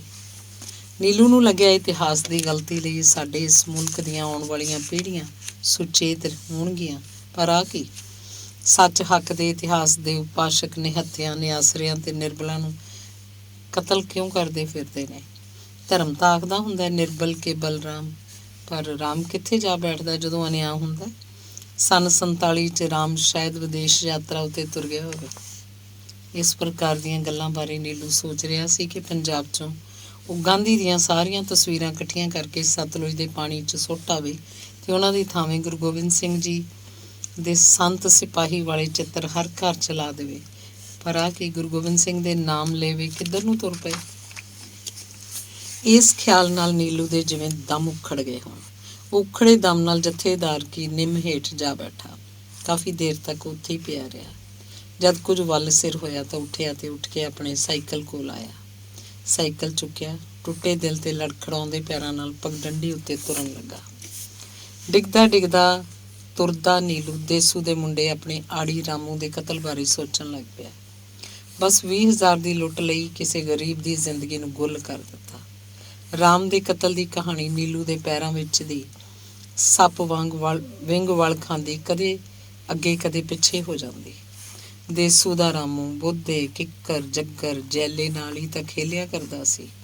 ਪਿੰਡ ਦੇ ਵੱਡੇ ਸਾਰੇ ਪਹੇ 'ਚ ਹੋ ਵੱਲ ਖੁੱਦੋ ਖੁੰਡੀ। ਇਸ ਪ੍ਰਕਾਰ ਦੀਆਂ ਖੌਫਨਾਕ ਘਟਨਾਵਾਂ ਪ੍ਰਤੀ ਸੋਚਦਾ ਨੀਲੂ ਹੁਣ ਪਿੰਡ ਦੇ ਬਾਹਰਲੇ ਪਾਸੇ ਪੁਰਾਣੇ ਮੱਠ ਕੋਲ ਆ ਪੁੱਜਾ ਸੀ। ਨੀਲੂ ਨੇ ਆਪਣੇ ਸਾਈਕਲ ਨੂੰ ਮੱਠ ਦੇ ਉਤਲੇ ਪਾਸੇ ਵਾਲੇ ਪਿੱਪਲ ਹੇਠ ਖੜਾ ਕਰਤਾ। ਆਪ ਮੱਠ ਦੇ ਥੜੇ ਉੱਤੇ ਆ ਬੈਠਾ। ਪਿੱਪਲ ਦੀ ਸੰਘਣੀ ਠੰਡੀ ਛਾਂ ਤੇ ਨੇ ਮੱਠ ਦੇ ਥੜੇ ਨੂੰ ਪੂਰੀ ਤਰ੍ਹਾਂ ਢਕਿਆ ਹੋਇਆ ਸੀ। ਪੁਰਾਣੇ ਸਮੇਂ ਦੇ ਮੱਠ ਦੇ ਥੜੇ ਉੱਤੇ ਬੈਠਿਆਂ ਉੱਚੀ ਥਾਂ ਤੋਂ ਨੀਲੂ ਦੀ ਨਿਗਾਹ ਕਾਫੀ ਦੂਰ ਤੱਕ ਜਾ ਰਹੀ ਸੀ। ਸਹਿਣ ਦਾ ਨੀਵਾਂ ਹਿੱਸਾ, ਨੀਵੇਂ ਹਿੱਸੇ 'ਚ ਹਲ ਵਾਹੁੰਦੇ ਕਿਸਾਨ ਤੇ ਹਰੇ ਭਰੇ ਇਹਨਾਂ ਉੱਤੇ ਉੱਚੇ ਉੱਚੇ ਖੇਤਾਂ ਦੀ ਮਿੱਟੀ 'ਚ ਮਿਟ ਗਈਆਂ ਕਹਾਣੀਆਂ ਨੀਲੂ ਨੂੰ ਚੇਤੇ ਆਈਆਂ। ਕਹਾਣੀ ਕਹੀ ਜਾਂਦੀ ਹੈ, ਦਿੱਲੀ 'ਚ ਸ਼ਹੀਦੀ ਦੇਣ ਤੋਂ ਪਹਿਲਾਂ ਗੁਰੂ ਤੇਗ ਬਹਾਦਰ ਸਾਹਿਬ ਆਪਣਾ ਪੜਾਅ ਸਮਾਪਤ ਕਰਕੇ ਤੁਰ ਗਏ। ਗੁਰੂ ਤੇਗ ਬਹਾਦਰ ਸਾਹਿਬ ਦੇ ਬੋਲਾਂ ਅਨੁਸਾਰ 32 ਦੇ 32 ਪਿੰਡਾਂ ਨੂੰ ਬੇਚਿਰਾਗ ਹੋ ਜਾਣ ਦਾ ਸਰਾਪ ਮਿਲਿਆ ਸੀ। ਪਰ ਜਦ ਸਰਾਪੇ ਬੋਲਾਂ ਦੀ ਕਹਾਣੀ ਪਿੰਡਾਂ 'ਚ ਪੁੱਜੀ, ਜਦ ਮਾਈ ਫੱਤੋ ਸਿਰ ਉੱਤੇ ਦੋੜੇ ਦਾ ਮੰਡਾਸਾ ਮਾਰ ਕੇ ਸਣੇ ਹਾਰੇ ਦੁੱਧ ਦੀ ਕਾੜ੍ਹਨੀ ਚੁੱਕ ਕੇ ਗੁਰਾਂ ਦੇ ਚਰਨਾਂ 'ਚ ਹਾਜ਼ਰ ਹੋਈ, ਅੱਗੇ ਅੱਗੇ ਮਾਈ ਪਿੱਛੇ ਪਿੱਛੇ ਸਾਰਾ ਪਿੰਡ ਗੁਰਾਂ ਦੇ ਪੈਰੀਂ ਜਾ ਲੱਗਾ। ਸਾਰਾ ਪਿੰਡ ਗੁਰੂ ਸ਼ਿਸ਼ ਬਣ ਗਿਆ। ਸ਼ਿਸ਼ਾਂ ਦੇ ਪਿੰਡ ਨੂੰ ਸੇਖਾ ਕਿਹਾ ਜਾਣ ਲੱਗ ਪਿਆ। ਗੁਰੂ ਦੇ ਸ਼ੁਭ ਬਚਨ ਪ੍ਰਾਪਤ ਹੋਏ। ਅੱਲ ਤੁਰਦੀ ਆ ਰਹੀ ਹੈ ਕਿ ਉਹ ਗੁਰੂ ਦੇ ਸ਼ੁਭ ਬਚਨਾਂ ਸਦਕਾ ਪਿੰਡ ਸੇਖਾ ਘੁੱਗ ਵਸ ਰਿਹਾ। ਪਰ ਹੁਣ ਦੇਸੂ, ਨੀਲੂ ਤੇ ਜਥੇਦਾਰ ਹੋਰਾਂ ਦੇ ਘੁੱਗ ਵਸਦੇ ਪਿੰਡ 'ਚ ਮੁੜ ਕੇ ਸਰਾਪੇ ਬੋਲ ਕਿੱਥੋਂ ਆ ਗਏ? ਨੀਲੂ ਅੱਜ ਆਪਣੇ ਪਿੰਡ ਦੇ ਪ੍ਰਾਚੀਨ ਕਹੇ ਜਾਂਦੇ ਮੱਠ ਕੋਲ ਬੈਠਾ ਸੀ। ਕਹਿੰਦੇ ਹਨ ਇਸ ਮੱਠ ਨੂੰ ਗੌਤਮ ਬੁੱਧ ਵੇਲੇ ਕਿਸੇ ਭਿਕਸ਼ੂ ਨੇ ਬਣਾਇਆ ਸੀ ਤੇ ਸਤਲੁਜ ਦੇ ਕੰਢੇ ਵਸਦੇ 32 ਪਿੰਡਾਂ 'ਚ ਅਹਿੰਸਾ, ਅਮਨ ਤੇ ਸ਼ਾਂਤੀ ਦਾ ਪ੍ਰਚਾਰ ਕਰਦਾ ਸੀ। ਸੇਖਾ ਸਦੀਆਂ ਪੁਰਾਣਾ ਪਿੰਡ ਹੈ। ਕਹਿੰਦੇ ਨੇ ਇਸ ਸੇਖੇ ਤੋਂ ਬਿਨਾਂ ਇਹਦੇ ਆਲੇ ਦੁਆਲੇ 32 ਪਿੰਡ ਹੋਰ ਵੀ ਹੁੰਦੇ ਸਨ। 32 ਪਿੰਡਾਂ ਦੇ ਅੱਜ ਤਾਂ ਥੇ ਵੀ ਪਤਾ ਨਹੀਂ ਕਿਸ ਮਿੱਟੀ ਹੇਠ ਆ ਗਏ ਆ। ਸਤਲੁਜ ਦੀ ਪੱਤਣ ਤੋਂ ਪਾਣੀ ਭਰਦੀਆਂ 32 ਪਿੰਡਾਂ ਦੀਆਂ ਮੁਟਿਆਰਾਂ ਦੀਆਂ ਮੂਨਾਂ ਦੀ ਡਾਰ ਵਰਗੀ ਤਸਵੀਰ ਨੀਲੂ ਦੀਆਂ ਅੱਖਾਂ 'ਚ ਤਰਦੀ ਰਹੀ। ਸੁਣਿਆ ਸਤਲੁਜ ਨੇ ਵਹਿਣ ਬਦਲਣ ਕਰਕੇ 32 ਦੇ 32 ਪਿੰਡ ਤਬਾਹ ਹੋ ਗਏ ਸੀ। ਸੇਖਾ ਬਚ ਗਿਆ ਕਿਉਂਕਿ ਕਦੀ ਗੁਰੂਆਂ ਨੇ ਬੋਲ ਬੋਲੇ ਸੀ। ਮਨ ਦੇ ਥੜੇ ਉੱਤੇ ਠੰਡੀ ਛਾਂ 'ਚ ਬੈਠਾ ਨੀਲੂ ਸਤਲੁਜ ਦੇ ਵਹਿਣ ਵਾਂਗ ਇਤਿਹਾਸ ਦੀਆਂ ਗੱਲਾਂ 'ਚ ਵਹਿ ਤੁਰਿਆ। ਖਿਆਲਾਂ ਦੇ ਵਹਿਣ ਨਦੀ ਦੇ ਵਹਿਣ ਤੋਂ ਘੱਟ ਨਹੀਂ ਹੁੰਦੇ। ਨੀਲੂ ਖਿਆਲਾਂ ਦੇ ਵਹਿਣ 'ਚ ਵਹਿੰਦਾ ਸੋਚ ਰਿਹਾ ਸੀ, ਹੁਣ 20ਵੀਂ ਸਦੀ 'ਚ ਅਜਿਹੀਆਂ ਕੌਮਾਂ ਵੀ ਪੈਦਾ ਹੋ ਗਈਆਂ ਜਿਹੜੀਆਂ ਇਤਿਹਾਸ ਦੀ ਚਾਲ ਤੇ ਨਦੀਆਂ ਦੇ ਵਹਿਣ ਬਦਲ ਦਿੰਦੀਆਂ ਨੇ। ਪਰ ਆ ਕੀ ਅਸੀਂ ਆਪਣੇ ਮੁਲਕ 'ਚ ਇਤਿਹਾਸ ਦੀ ਪੁੱਠੀ ਚੱਕੀ ਫੇਰਨੀ ਕਿਉਂ ਸ਼ੁਰੂ ਕਰਤੀ? ਨੀਲੂ ਸੋਚੀ ਜਾ ਰਿਹਾ ਸੀ। ਮੱਠ ਵਾਲੀ ਉੱਚੀ ਥਾਂ ਤੋਂ ਆਪਣੇ ਪਿੰਡ ਵੱਲ ਵੇਖੀ ਜਾ ਰਿਹਾ ਸੀ। ਹਾਂ ਹਾਂ, ਦੇਸੂ ਬਾਣੀਏ ਦੇ ਪੁੱਤ ਨੂੰ ਕਤਲ ਕੀਤਿਆਂ ਮਹੀਨਾ ਵੀ ਨਹੀਂ ਹੋਇਆ। ਡਾਕਟਰ ਦੇ ਕਤਲ ਤੋਂ ਪੂਰਾ 1 ਮਹੀਨਾ ਮਗਰੋਂ ਰਾਮੂ ਨੂੰ ਮਾਰ ਦਿੱਤਾ ਗਿਆ। ਨਿਤਾਣਾ ਜਿਹਾ ਦੇਸੂ ਬਾਣੀਆ ਜਿਹੜਾ ਪਿੰਡ 'ਚ ਫੇਰੀ ਪਾ ਕੇ ਆਪਣੀ ਲੱਲੀ ਛੱਲੀ ਨੂੰ ਪਾਲ ਰਿਹਾ ਸੀ, ਇਸ ਲੱਲੀ ਛੱਲੀ 'ਚੋਂ ਰਾਮੂ ਥੋੜ੍ਹਾ ਕੁ ਉਡਾਰ ਹੋਇਆ ਸੀ। ਉਡਾਰ ਹੋ ਕੇ ਰਾਮੂ ਨੇ ਆਪਣੇ ਬਾਈ ਦੇਸੂ ਦੀ ਕਬੀਲਦਾਰੀ 'ਚ ਹੱਥ ਵਟਾਉਣ ਲਈ ਵੀ ਪਾਪੜ ਵੇਲੇ ਸਨ। ਪਰਚੂਨ ਦੀ ਹੱਟੀ 'ਤੇ ਨੌਕਰ ਰਿਹਾ, ਪੈਟਰੋਲ ਪੰਪ 'ਤੇ ਕੰਮ ਕੀਤਾ। ਆਖਰ 20 ਥਾਂ ਧੱਕੇ ਖਾ ਕੇ ਹੁਣ ਉਹ ਸਾਲ ਕੁ ਭਰ ਤੋਂ ਲੱਛਮੀ ਦੇ ਭੱਠੇ ਉੱਤੇ ਮੁਨਸ਼ੀ ਲੱਗਾ ਹੋਇਆ ਸੀ। ਰਾਮੂ ਨੇ ਆਪਣੀ ਇਮਾਨਦਾਰੀ ਤੇ ਚੁਸਤੀ ਨਾਲ ਸੇਠ ਲక్ష్ਮੀ ਨਾਰਾਇਣ ਦਾ ਦਿਲ ਜਿੱਤ ਲਿਆ ਸੀ। ਇਸ ਪ੍ਰਕਾਰ ਦੀਆਂ ਸੋਗੀ ਗੱਲਾਂ ਸੋਚਦਿਆਂ ਨੀਲੂ ਨੇ ਆਪਣੇ ਪਿੰਡ ਨੂੰ ਬੜੇ ਹੀ ਆਪੇ ਨਾਲ ਵੇਖਿਆ। ਵੇਖਦਿਆਂ ਉਹਨੂੰ ਰਾਧੇ ਡਾਕਟਰ ਤੇ ਰਾਮੂ ਦੀ ਲੋਥ ਲਹੂ 'ਚ ਲੱਥ-ਪੱਥ ਹੋਈ ਦਿਸੀ। ਇੱਕਦਮ ਓਪਰੇ ਪੈਰਾਂ ਦੇ ਖੜਾਕ ਨੇ ਨੀਲੂ ਨੂੰ ਆਪਣੇ ਵੱਲ ਖਿੱਚਿਆ। ਅਧਖੜ ਉਮਰ ਦੀ ਇੱਕ ਸੁਆਣੀ ਦੁੱਧ ਦਾ ਦੋਜ ਮੱਠ ਉੱਤੇ ਚੜਾਉਣ ਆਈ ਸੀ। ਮੱਠ ਦੇ ਆਲੇ ਦੁਆਲੇ ਦੇ ਪਿੰਡਾਂ 'ਚ ਜਦੋਂ ਕਦੇ ਮੱਝ ਜਾਂ ਗਾਂ ਪਹਿਲੀ ਵਾਰ ਦੁਧਾਰੂ ਬਣਦੀ ਤਾਂ 1.25 ਮਹੀਨੇ ਮਗਰੋਂ ਉਹਦੇ ਦੁੱਧ ਦਾ ਦੋਜ ਮੱਠ ਉੱਤੇ ਚੜਾਏ ਜਾਣ ਦਾ ਰਿਵਾਜ ਸੀ। ਮੱਠ ਤੋਂ ਪਿੰਡ ਤੱਕ ਜਿਹੜਾ ਰਾਹੀ ਭਾਈ ਦੋਜ ਚੜਾਉਣ ਵਾਲੇ ਨੂੰ ਮਿਲਦਾ, ਉਹ ਦੋਜ ਵਾਲੇ ਦੁੱਧ 'ਚੋਂ ਦੁੱਧ ਦਾ ਕੌਲ ਭਰ ਕੇ ਉਹਨੂੰ ਪਿਲਾ ਦਿੰਦਾ। ਅੱਜ ਹੁਣ ਵੀ ਮੱਠ ਉੱਤੇ ਦੋਜ ਚੜਾਉਣ ਵਾਲੀ ਸੁਆਣੀ ਨੇ ਜੁੱਤੀ ਲਾ ਥੜੇ ਉੱਤੇ ਸਿਰ ਨਿਵਾ ਮੱਠ ਅੰਦਰ ਆ ਕੇ ਦੁੱਧ ਨਾਲ ਭਰਿਆ ਡੋਲੂ ਇੱਕ ਮੂਰਤ ਅੱਗੇ ਰੱਖ ਹੱਥ ਬੰਨ੍ਹ ਅਰਦਾਸ ਕੀਤੀ ਤੇ ਫਿਰ ਬਾਹਰ ਆ ਕੇ ਪਿੱਪਲ ਨੂੰ ਦੁੱਧ ਦੀਆਂ ਛਿੱਟਾਂ ਦੇ ਕੇ ਨੀਲੂ ਨੂੰ ਕੱਚੇ ਦੁੱਧ ਦਾ ਕੌਲ ਭਰ ਕੇ ਪੀਣ ਲਈ ਦਿੱਤਾ। ਨੀਲੂ ਨੇ ਦੁੱਧ ਪੀਤਾ। ਠੰਡਾ ਮਿੱਠਾ ਕੱਚਾ ਦੁੱਧ ਪੀ ਕੇ ਨੀਲੂ ਦਾ ਭਖਦਾ ਮੱਚਿਆ ਅੰਦਰ ਸ਼ਾਂਤ ਹੋਇਆ। ਸ਼ਾਇਦ ਇਹ ਗੋਕਾ ਦੁੱਧ ਸੀ, ਠਰਿਆ ਸਵਾਦੀ ਦੋਜ ਵਾਲੀ ਸੁਆਣੀ ਮੱਠ ਦੀ ਉੱਚੀ ਥਾਂ ਤੋਂ ਹੇਠਾਂ ਉਤਰੀ ਸੀ। ਕੱਕੇ ਰੇਤੇ ਨਾਲ ਸੁੱਕ ਮਾਂਜ ਕੀਤੇ ਕੌਲ ਨੂੰ ਦੁੱਧ ਨਾਲ ਭਰ ਕੇ ਆਉਂਦੇ ਇੱਕ ਹੋਰ ਰਾਹੀ ਨੂੰ ਉਹਤੇ ਦੁੱਧ ਪੀਣ ਨੂੰ ਦਿੱਤਾ। ਨੀਲੂ ਪਿੰਡ ਵੱਲ ਜਾਂਦੀ ਸੁਆਣੀ ਨੂੰ ਵੇਖੀ ਜਾ ਰਿਹਾ ਸੀ। ਸੁਆਣੀ ਨੂੰ ਰਾਹ 'ਚ ਜਿਹੜਾ ਵੀ ਮਿਲਦਾ ਉਹ ਦੋਜ ਵਾਲੇ ਦੁੱਧ 'ਚੋਂ ਦੁੱਧ ਦਾ ਕੌਲ ਭਰਦੀ ਉਹਨੂੰ ਪਿਲਾ ਦਿੰਦੀ। ਨੀਲੂ ਇਸ ਮਨਮੋਹਕ ਦ੍ਰਿਸ਼ ਵੱਲ ਵੇਖਦਾ ਸੋਚੀ ਜਾ ਰਿਹਾ ਸੀ, ਕਿੱਥੇ ਇਹ ਦੁੱਧ ਪਿਲਾਉਣ ਵਾਲੀ ਨੀਤ ਤੇ ਕਿੱਥੇ ਉਹਨਾਂ ਦੀ ਲਹੂ ਨੂੰ ਪੀਣ ਦੀ ਪੁੱਠੀ ਸੋਚ। ਦੁੱਧ ਪਿਲਾਉਣਾ ਤੇ ਲਹੂ ਪੀਣਾ ਦੋ ਭਾਵਨਾਵਾਂ ਦੀ ਤਸਵੀਰ ਬਣ ਕੇ ਨੀਲੂ ਦੀਆਂ ਅੱਖਾਂ 'ਚ ਉਤਰ ਰਹੀ ਸੀ। ਇਸ ਤਸਵੀਰ ਵਿੱਚੋਂ ਹੀ ਨੀਲੂ ਸਾਹਮਣੇ ਰਾਮੂ ਦੀ ਮੌਤ ਦਾ ਦ੍ਰਿਸ਼ ਆ ਗਿਆ। ਰਾਮੂ ਦੀ ਤਨਖਾਹ ਨਾਲ ਦੇਸੂ ਬਾਣੀਏ ਦੇ ਘਰ 'ਚ ਕੁਝ ਕੁ ਆਬ ਆਈ ਸੀ। ਰਾਮੂ ਜਿਸ ਦਿਨ ਆਪਣੀ ਪਹਿਲੀ ਤਨਖਾਹ ਲੈ ਕੇ ਘਰ ਆਇਆ ਸੀ, ਰਾਮੂ ਦੀ ਮਾਂ ਸ਼ੀਲਾ ਨੇ ਰਾਮੂ ਦੇ ਘਰ ਵੜਦਿਆਂ ਦੇਹਲੀ ਉੱਤੇ ਤੇਲ ਚੋਇਆ ਸੀ। ਰਾਮੂ ਦੀ ਸ਼ੀਲਾ ਨੇ ਰਾਮੂ ਦੇ ਫੜਾਏ ਪੈਸਿਆਂ ਨੂੰ ਜੋਤ ਵਾਲੇ ਆਲੇ 'ਚ ਲక్ష్ਮੀ ਦੇਵੀ ਦੀ ਤਸਵੀਰ ਸਾਹਮਣੇ ਰੱਖ ਕੇ ਧੂਫ ਦੇ ਕੇ ਸਿਰ ਨਿਵਾ ਕੇ 5 ਵਾਰ ਹੱਥ ਜੋੜ ਪ੍ਰਣਾਮ ਕੀਤਾ। ਉਸ ਦਿਨ ਦੇਸੂ ਨੇ ਬਾਹਰਲੇ ਪਿੰਡਾਂ ਦੀ ਫੇਰੀ ਤੋਂ ਪਰਤ ਕੇ ਘਰ ਆ ਕੇ ਜਦ ਸੁਣਿਆ ਕਿ ਉਹਦਾ ਰਾਮੂ 300 ਰੁਪਇਆ ਤਨਖਾਹ ਦਾ ਲੈ ਕੇ ਆਇਆ, ਤਦ ਦੇਸੂ ਨੇ ਸ਼ੀਲਾ ਨੂੰ ਆਖਿਆ ਸੀ, ਐਂ ਕਰੀ ਬੱਠਲ 'ਚ ਗਰਮ ਪਾਣੀ ਤਾਂ ਲੈ ਕੇ ਆਈ, ਪੈਰਾਂ ਦੀਆਂ ਪਾਤਲੀਆਂ ਫਟ ਚੱਲੀਆਂ ਨੇ, ਧੋ ਕੇ ਸਰੋਂ ਦਾ ਤੇਲ ਲਾ ਲਈਏ। ਦੇਸੂ ਨੂੰ ਕੀ ਪਤਾ ਸੀ ਉਹਦੇ ਪੈਰਾਂ ਦੀਆਂ ਪਾਤਲੀਆਂ ਦੀਆਂ ਫਟੀਆਂ ਹੀ ਰਹਿਣਗੀਆਂ। ਰਾਮੂ ਦੀ ਮਾਂ ਸ਼ੀਲਾ ਨੇ ਰਾਮੂ ਦੇ ਘਰ ਆਉਂਦੀ ਪਹਿਲੀ ਤਨਖਾਹ ਵੇਲੇ ਆਪਣੇ ਕਮਾਊ ਪੁੱਤ ਦਾ ਸ਼ਗਨ ਮਨਾਉਂਦਿਆਂ ਜਿਸ ਦੇਹਲੀ ਉੱਤੇ ਸਰੋਂ ਦਾ ਤੇਲ ਪਾ ਕੇ ਧਰਤੀ ਨੂੰ ਨਮਸਕਾਰ ਕੀਤਾ ਸੀ, ਥੋੜ੍ਹੇ ਕੁ ਸਮੇਂ ਮਗਰੋਂ ਉਸ ਧਰਤੀ ਉੱਤੇ ਉਸ ਦੇ ਪੁੱਤ ਦੀ ਲਾਸ਼ ਆ ਟਿਕੇਗੀ। ਨੀਲੂ ਖਿਆਲਾਂ ਦੇ ਵਹਿਣ 'ਚੋਂ ਲక్ష్ਮੀ ਤੋਂ ਲਾਸ਼ ਤੱਕ ਕੱਪੜ ਗਿਆ। ਲక్ష్ਮੀ ਰਾਜਿਆਂ ਮਹਾਰਾਜਿਆਂ ਵਜ਼ੀਰਾਂ ਮੰਤਰੀਆਂ ਕਾਰਖਾਨੇਦਾਰਾਂ ਜਗੀਰਦਾਰਾਂ ਵਿਸਵੇਦਾਰਾਂ ਦੇ ਮਹਿਲੀਂ ਜਾਂਦੀ ਹੈ ਤੇ ਲਾਸ਼ਾਂ ਗਰੀਬਾਂ ਦੇ ਵਿਹੜਿਆਂ ਘਰਾਂ ਪਿੰਡਾਂ ਗਲੀਆਂ ਅਗਵਾੜਾਂ 'ਚ ਵਿੱਚ ਜਾਂਦੀਆਂ ਨੇ। ਨੀਲੂ ਨੇ ਆਪਣੇ ਮਿੱਤਰ ਦੇ ਕਤਲ ਵੇਲੇ ਤਾਂ ਇਹੀ ਸੋਚਿਆ ਸੀ। ਉਸ ਦਿਨ ਤੋਂ ਪਹਿਲਾਂ ਨੀਲੂ ਨੇ ਜਥੇਦਾਰ ਦਿੱਤ ਸਿੰਘ ਨੂੰ ਕਦੇ ਰੋਂਦਿਆਂ ਨਹੀਂ ਸੀ ਵੇਖਿਆ। ਰਾਮੂ ਦੀ ਮੌਤ ਤੇ ਜਥੇਦਾਰ ਦੇਸੂ ਨੂੰ ਆਪਣੀ ਗਲਵੱਕੜੀ 'ਚ ਲੈ ਕੇ ਭੁੱਬੀ ਰੋ ਪਿਆ ਸੀ। ਰੋਂਦਾ ਦੇਸੂ ਨੂੰ ਧੀਰਜ ਵੀ ਧਰਾ ਰਿਹਾ ਸੀ। ਨੀਲੂ ਨੂੰ ਅੱਜ ਮੱਠ ਤੇ ਥੜੇ ਉੱਤੇ ਬੈਠਿਆ ਰਾਮੂ ਦੀ ਮੌਤ ਯਾਦ ਆਉਂਦੀ ਰਹੀ। ਉਹ ਸ਼ਾਮ ਕਿੰਨੀ ਡਰਾਉਣੀ ਸੀ। ਰਾਮੂ ਆਪਣੇ ਭੱਠੇ ਦੀ ਦਿਨ ਭਰ ਦੀ ਵਟਤ ਨੂੰ ਚਮੜੇ ਦੇ ਬੈਗ 'ਚ ਪਾ ਕੇ ਮੰਡੀ 'ਚ ਸੇਠ ਲక్ష్ਮੀ ਨਾਰਾਇਣ ਨੂੰ ਦੇਣ ਚੱਲਿਆ ਸੀ। ਭੱਠੇ ਦੀ ਪਹੀ ਤੋਂ ਰਾਮੂ ਅਜੇ ਸੜਕ ਤੱਕ ਪੁੱਜਿਆ ਵੀ ਨਹੀਂ ਸੀ, ਜਦਕਿ ਇੱਕਦਮ 3 ਗੋਲੀਆਂ ਉਹਦੀ ਪਿੱਠ 'ਤੇ ਆ ਵੱਜੀਆਂ। ਗੋਲੀਆਂ ਮਾਰਨ ਵਾਲਿਆਂ ਨੇ ਰਾਮੂ ਦੀ ਲੋਥ ਕੋਲ ਡਿੱਗੇ ਸਕੂਟਰ ਨੂੰ ਚੁੱਕਿਆ, ਬੈਗ ਹੱਥ 'ਚ ਕੀਤਾ, ਤੁਰਦੇ ਬਣੇ। ਲੱਛਮੀ ਲੈ ਤੁਰੇ ਲਾਸ਼ ਉੱਥੇ ਪਈ ਰਹੀ। ਸਾਰਾ ਪਿੰਡ ਪਹੀ ਦੀ ਉਸ ਨਿਕਰਮੀ ਨੁੱਕਰ ਨੂੰ ਵੇਖਣ ਗਿਆ ਜਿੱਥੇ ਰਾਮੂ ਲੋਥ ਬਣਿਆ ਪਿਆ ਸੀ। ਰਾਮੂ ਦਾ ਮੂੰਹ ਮਿੱਟੀ ਨਾਲ ਭਰਿਆ ਪਿਆ ਸੀ। ਰਾਮੂ ਦੀ ਮਾਂ ਸ਼ੀਲਾ ਨੂੰ ਦੰਦਲ ਪੈ ਗਏ। ਦੇਸੂ ਬੇਹੋਸ਼ ਹੋ ਗਿਆ ਸੀ। ਰਾਮੂ ਨੂੰ ਮਰਿਆ ਤੀਜਾ ਮਹੀਨਾ ਹੋ ਚੱਲਿਆ ਸੀ। ਨੀਲੂ ਅੱਜ ਸਕੂਲ ਨੂੰ ਜਾਂਦਿਆਂ ਭੱਠੇ ਵਾਲੀ ਪਹੀ ਨੂੰ ਅਣਡਿੱਠ ਕਰਕੇ ਪਾਰ ਤਾਂ ਕਰ ਆਇਆ ਸੀ, ਪਰ ਉਹ ਪਹੀ ਤਾਂ ਮੱਲੋ ਮੱਲੀ ਉਹਦੀ ਹਿੱਕ ਤੇ ਆ ਟਿਕੀ ਸੀ। ਰਾਮੂ ਦੀ ਲੋਥ ਨੀਲੂ ਦੀਆਂ ਅੱਖਾਂ 'ਚ ਮੁੜ ਮੁੜਾ ਕੇ ਟਿਕ ਰਹੀ ਸੀ। ਅੱਜ ਫੇਰ ਮੱਠ ਦੇ ਥੜੇ ਉੱਤੇ ਅਫਸੋਸ 'ਚ ਬੈਠੇ ਨੀਲੂ ਨੂੰ ਆਪਣੇ ਅੰਦਰ ਉੱਠ ਰਹੇ ਕਈ ਪ੍ਰਸ਼ਨਾਂ ਦੇ ਉੱਤਰ ਨਹੀਂ ਸਨ ਲੱਭ ਰਹੇ। ਗੁਰੂ ਦੀ ਥਾਪਣਾ ਨਾਲ ਵਰੋਸਾਈ ਪਿੰਡ ਨੂੰ ਉਹਦੇ ਨਾਮ ਲੇਵੇ ਹੀ ਸ਼ਮਸ਼ਾਨ ਕਿਉਂ ਬਣਾ ਰਹੇ ਨੇ? ਗੁਰੂ ਸਾਹਿਬ ਦੀ ਥਾਪਣਾ ਇਸ ਪਿੰਡ ਨੂੰ ਕੀ ਸਾਰੇ ਪੰਜਾਬ ਨੂੰ ਮਿਲੀ ਹੋਈ ਹੈ? ਗੁਰੂਆਂ ਦੇ ਅਸੂਲਾਂ ਸਦਕਾ ਖੁਸ਼ਹਾਲ ਤੇ ਸੂਰਬੀਰ ਬਣੇ ਪੰਜਾਬ ਨੂੰ ਉਹਦੇ ਸਿੱਖ ਸ਼ਮਸ਼ਾਨ ਕਿਉਂ ਬਣਾ ਰਹੇ ਨੇ? ਨੀਲੂ ਸੋਚਦਾ ਰਿਹਾ, ਨਿਰਦੋਸ਼ੀ ਨੂੰ ਮਾਰਨਾ ਸਿੱਖੀ ਚਰਿੱਤਰ ਨਹੀਂ। ਜ਼ਰੂਰ ਬਰ ਜ਼ਰੂਰ ਇਹ ਕੋਈ ਹੋਰ ਹੋਣਗੇ। ਹੋਰ ਕੌਣ? ਹਥਿਆਰ ਵੇਚਣ ਵਾਲੇ ਅਮੀਰ ਮੁਲਕ, ਕੇਂਦਰ ਸਰਕਾਰ ਤੇ ਗੰਦੀ ਸਿਆਸਤ ਤੇ ਸਰਕਾਰ ਦੀਆਂ ਇਹਨਾਂ ਫਿੱਕੀਆਂ ਗੱਲਾਂ ਦੇ ਪੂਰੇ ਅਰਥ ਜਦ ਨੀਲੂ ਦੇ ਪੱਲੇ ਨਾ ਪਏ ਤਦ ਉਹਦੇ ਦਿਮਾਗ 'ਚ ਇੱਕ ਤਸਵੀਰ ਜੀ ਬਣੀ।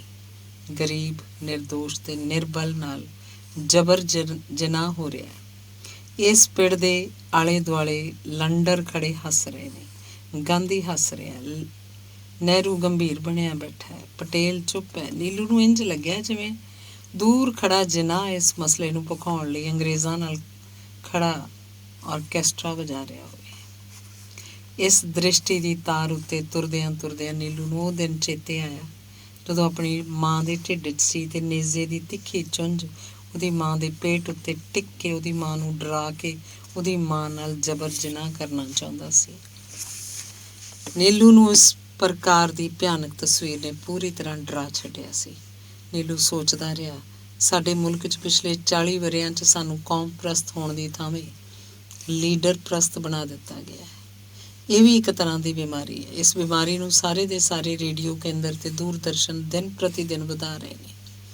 ਲੀਡਰ ਦੇ ਵਿਰੁੱਧ ਹੋਣਾ ਜਾਂ ਉਹਨੂੰ ਤੇ ਉਹਦੀਆਂ ਨੀਤੀਆਂ ਨੂੰ ਸਵੀਕਾਰ ਨਾ ਕਰਨਾ ਦੇਸ਼ ਦੇ ਵਿਰੁੱਧ ਹੋਣਾ ਨਹੀਂ ਹੁੰਦਾ। ਦੇਸ਼ ਕੁਝ ਹੋਰ ਹੁੰਦਾ ਹੈ, ਲੀਡਰ ਕੁਝ ਹੋਰ ਹੁੰਦੇ ਹਨ। ਕਈ ਲੀਡਰਾਂ ਦੀਆਂ ਨੀਤੀਆਂ ਦੇਸ਼ ਤੇ ਕੌਮ ਦਾ ਬੇੜਾ ਬਿਠਾ ਦਿੰਦੀਆਂ ਹਨ। ਕਈ ਲੀਡਰਾਂ ਦੀ ਸੋਚ ਤੇ ਸੰਘਰਸ਼ ਦੇਸ਼ ਤੇ ਕੌਮ ਦੀਆਂ ਜੜ੍ਹਾਂ ਲਾ ਦਿੰਦਾ। ਪਿੱਪਲ ਦੀ ਠੰਡੀ ਛਾਂ ਹੇਠ ਮੱਠ ਦੇ ਥੜੇ ਉੱਤੇ ਬੈਠੇ ਨੀਲੂ ਦੇ ਖਿਆਲ ਇਸ ਪ੍ਰਕਾਰ ਸੋਚ ਧਾਰਾ 'ਚ ਡੁਬਕੀਆਂ ਖਾਂਦੇ ਦੋਜ ਵਾਲੀ ਉਸ ਸੁਆਣੀ ਕੋਲ ਜਾ ਪੁੱਜੇ ਜਿਹੜੀ ਕਾਂਸੀ ਦੇ ਕੌਲ ਨੂੰ ਗੋਕੇ ਦੁੱਧ ਦੇ ਕੱਚੇ ਮਿੱਠੇ ਦੁੱਧ ਨਾਲ ਭਰ ਕੇ ਪਹੇ ਚਾਉਣ ਵਾਲੇ ਹਰ ਪਾਂਧੀ ਨੂੰ ਪਿਲਾਉਂਦੀ ਹੋਈ ਪਿੰਡ ਵੱਲ ਜਾ ਰਹੀ ਸੀ। ਅੰਗ 10ਵਾਂ। ਜੈਦੀ ਨੇ ਅੱਜ 3-4 ਵਾਰ ਆਪਣੇ ਘਰ ਦੀ ਛੱਤ ਉੱਤੇ ਚੜ੍ਹ ਕੇ ਵੇਖਿਆ, ਪਰ ਉਹਨੂੰ ਆਪਣਾ ਪੁੱਤ ਨੀਲੂ ਕਿਤੇ ਵੀ ਆਉਂਦਾ ਨਜ਼ਰ ਨਹੀਂ ਸੀ ਪਿਆ। ਅੱਜ ਦੇ ਡੁੱਬਦੇ ਸੂਰਜ ਦੀ ਧੁੱਪ 'ਚ ਜੈਦੀ ਨੂੰ ਕੁਝ ਕੁ ਉਦਾਸੀ ਤੇ ਪਲਕਤਣ ਜਿਹੀ ਲੱਗੀ। ਜੈਦੀ ਸੁੰਨੇ ਪਹੇ ਵੱਲ ਸੁੰਨੀਆਂ ਅੱਖਾਂ ਨਾਲ ਇੰਝ ਵੇਖੀ ਗਈ ਜਿਵੇਂ ਉੱਥੇ ਉਹਨੂੰ ਨਿੱਕੀ ਜਿਹੀ 12-13 ਵਰ੍ਹਿਆਂ ਦੀ ਜੈਦੀ ਪਹੇ ਦੇ ਕੂਲੇ ਠੰਡੇ ਰੇਤੇ ਤੇ ਨੰਗੇ ਪੈਰਾਂ ਨਾਲ ਠੇਡੇ ਮਾਰ ਕੇ ਖੇਲਦੀ ਨਜ਼ਰ ਪੈ ਗਈ ਹੋਵੇ। ਜੈਦੀ ਨੂੰ 12-13 ਵਰ੍ਹਿਆਂ ਦੀ ਅਲਮਸਤ ਜੈਦੀ ਦੀ ਯਾਦ ਨਾਲ ਇੱਕ ਤਸਕੀਨ ਜਿਹੀ ਹੋ ਰਹੀ ਸੀ। ਜੈਦੀ ਦੀਆਂ ਅੱਖਾਂ ਸਾਹਮਣੇ ਅੱਜ 2 ਜੈਦੀਆਂ ਆ ਖੜੀਆਂ ਹੋਈਆਂ। ਇੱਕੋ ਜੈਦੀ ਜਿਹੜੀ ਆਪਣੇ ਪੁੱਤ ਮਾਸਟਰ ਨੀਲੂ ਸ਼ਾਹ ਲਈ ਫਿਕਰਮੰਦ ਹੈ। ਦੂਜੀ ਜੈਦੀ ਸਮੇਂ ਦੇ ਪਹੇ 'ਚ ਗੁਆਚੀ ਪਹੇ 'ਚ ਉਸ ਜੈਦੀ ਨੂੰ ਲੱਭ ਰਹੀ ਹੈ ਜਿਹੜੀ ਪਹੇ ਦੇ ਰੇਤੇ 'ਚ ਆਏ ਮਾਟੇ ਕੱਢਦੀ ਗਾਇਆ ਕਰਦੀ ਸੀ। ਆਟੇ ਮਾਟੇ ਕਾਟੇ ਇਲ ਨੇ ਧਰਿਆ ਸਾਗ ਆਲਣ ਪਾ ਕੇ, ਚੂਹੇ ਆਏ ਖਾਣ ਪੱਗਾਂ ਲਾ ਕੇ, ਵੀਰ ਮੇਰਾ ਚੁਬਾਰਾ ਪਾਇਆ 4 ਦਰਵਾਜ਼ੇ ਲਾ ਕੇ, ਇਸ ਦਰਵਾਜ਼ੇ ਬੈਠਾ ਵੇ ਵੀਰਾ ਉਸ ਦਰਵਾਜ਼ੇ ਬੈਠਾ, ਇਸ ਦਰਵਾਜ਼ੇ ਬੈਠਾ ਵੇ ਵੀਰਾ ਉਸ ਦਰਵਾਜ਼ੇ ਬੈਠਾ। ਜੈਦੀ ਪਹੇ ਦੇ ਠੰਡੇ ਕੂਲੇ ਰੇਤੇ ਉੱਤੇ ਖੇਲਦੀ ਰਹਿੰਦੀ। ਅੱਬਾ ਉਹਦਾ ਵੱਟਾਂ ਤੋਂ ਘਾਹ ਖੋਦਦਾ ਰਹਿੰਦਾ। ਕਦੇ ਜੈਦੀ ਦਾ ਅੱਬਾ ਇੱਕ ਕਢਾਉਣ ਜਾਂਦਾ ਤੇ ਲਾਲ ਪੌਂਡੀ ਦੇ ਹਰੇਕ ਚਨਾਰ ਆਗਾਂ ਦਾ ਭਰਾ ਬਣਾ ਲਿਆਉਂਦਾ। ਉਸ ਦਿਨ ਵੀ ਤਾਂ ਜੈਦੀ ਆਪਣੇ ਅੱਬਾ ਨਾਲ ਗੱਜਣ ਕੀ ਲਾਲ ਪੌਂਡੀ ਦੇ ਗੰਨੇ ਚੂਪਣ ਦੀ ਮਾਰੀ ਆਪਣੇ ਅੱਬਾ ਨਾਲ ਗਈ ਸੀ। ਰਾਧਾ ਵੀ ਆਪਣੀ ਮਾਂ ਨਾਲ ਉੱਥੇ ਗਿਆ ਹੋਇਆ ਸੀ। ਰਾਧਾ ਤੇ ਜੈਦੀ ਪੌਂਡੀ ਦੇ ਗੰਨੇ ਚੂਪਦੇ ਲੱਡੂ ਬੇਰੀ ਦੇ ਬੇਰ ਖਾਣ ਤੁਰ ਪਏ। ਲੱਡੂ ਬੇਰੀ ਦੇ ਟਾਹਣਿਆਂ ਤੇ ਚੜ੍ਹ ਕੇ ਰਾਧਾ ਬੇਰ ਝਾੜਦਾ ਰਿਹਾ। ਰਾਧੇ ਦੇ ਹਲੂਣਿਆਂ ਨਾਲ ਕਿਰੇ ਲੀਲੂ ਬੇਰ ਧਰਤੀ ਤੇ ਡਿੱਗੇ ਸੀ। ਕਦੇ ਕਦੇ ਜਦੋਂ ਕੋਈ ਬੇਰ ਜੈਦੀ ਦੇ ਸਿਰ 'ਚ ਵੱਜਦਾ, ਉਹਦੀ ਪਤਲੀ ਤਿੱਖੀ ਆਵਾਜ਼ ਰਾਧੇ ਨੂੰ ਨਿੰਮੋ ਝੂਣ ਜਿਹਾ ਕਰ ਜਾਂਦੀ।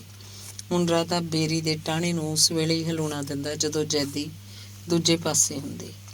ਜੈਦੀ ਨੇ ਲੀਲੂ ਬੇਰਾਂ ਨਾਲ ਆਪਣੀ ਚੁੰਨੀ ਦਾ ਪੱਲੂ ਭਰ ਲਿਆ।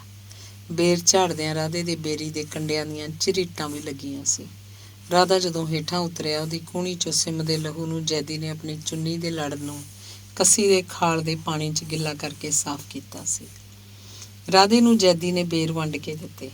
ਪਹਿਲਾਂ ਤਾਂ ਰਾਧੇ ਨੇ ਆਪਣੀ ਝੋਲੀ 'ਚ ਬੇਰ ਪਵਾ ਲਏ, ਫਿਰ ਉਹਦੇ ਚਿੱਤ 'ਚ ਪਤਾ ਨਹੀਂ ਕੀ ਆਇਆ, ਰਾਧੇ ਨੇ ਆਪਣੇ ਹਿੱਸੇ ਦੇ ਸਾਰੇ ਬੇਰ ਜੈਦੀ ਨੂੰ ਹੀ ਦੇ ਦਿੱਤੇ। ਸੁੰਨੇ ਪਹੇ 'ਚ ਆਪਣੇ ਪੁੱਤ ਨੂੰ ਵੇਖਦੀ ਜੈਦੀ ਦਾ ਮਨ ਲੱਡੂ ਬੇਰੀ ਹੇਠ ਜਾ ਪੁੱਜਿਆ। ਜੈਦੀ ਨੂੰ ਇੰਝ ਲੱਗਿਆ ਜਿਵੇਂ ਉਹ ਅੱਜ ਵੀ ਰਾਧੇ ਦੀ ਕੂਹਣੀ ਉੱਤੇ ਵਗ ਰਹੇ ਲਹੂ ਨੂੰ ਆਪਣੀ ਚੁੰਨੀ ਦੇ ਗਿੱਲੇ ਲੜ ਨਾਲ ਸਾਫ਼ ਕਰ ਰਹੀ ਹੋਵੇ। ਇਹਨਾਂ ਯਾਦਾਂ ਨੇ ਜੈਦੀ ਦੀਆਂ ਅੱਖਾਂ ਨੂੰ ਸਿੱਲਾ ਕਰਤਾ। ਉਹ ਸੋਚੀ ਪੈ ਗਈ, ਹੁਣ ਵੀ ਰਾਧਾ ਆਪਣਾ ਸਾਰਾ ਹਿੱਸਾ ਜੈਦੀ ਦੀ ਝੋਲੀ 'ਚ ਪਾ ਕੇ ਤੁਰ ਗਿਆ। ਰਾਧਾ ਉਹਦੇ ਪੁੱਤ ਨੀਲੂ ਕਰਕੇ ਹੀ ਤਾਂ ਮਰ ਗਿਆ। ਮੌਤ, ਰਾਧੇ ਦੀ ਮੌਤ ਦੀ ਘਟਨਾ ਜੈਦੀ ਨੂੰ ਸੰਨ 47 ਦੇ ਕਾਲੇ ਕਲੋਟੇ ਦਿਨਾਂ ਤੱਕ ਲੈ ਗਈ। ਇਹ ਉਹੋ ਜਿਹੀ ਕਾਲੇ ਕਲੋਟੇ ਦਿਨ ਸੀ ਜਦ ਕਿ ਜੈਦੀ ਨੂੰ ਆਪਣਾ ਗਰਭ ਇੱਕ ਬੋਝ ਜਾਪਦਾ ਸੀ।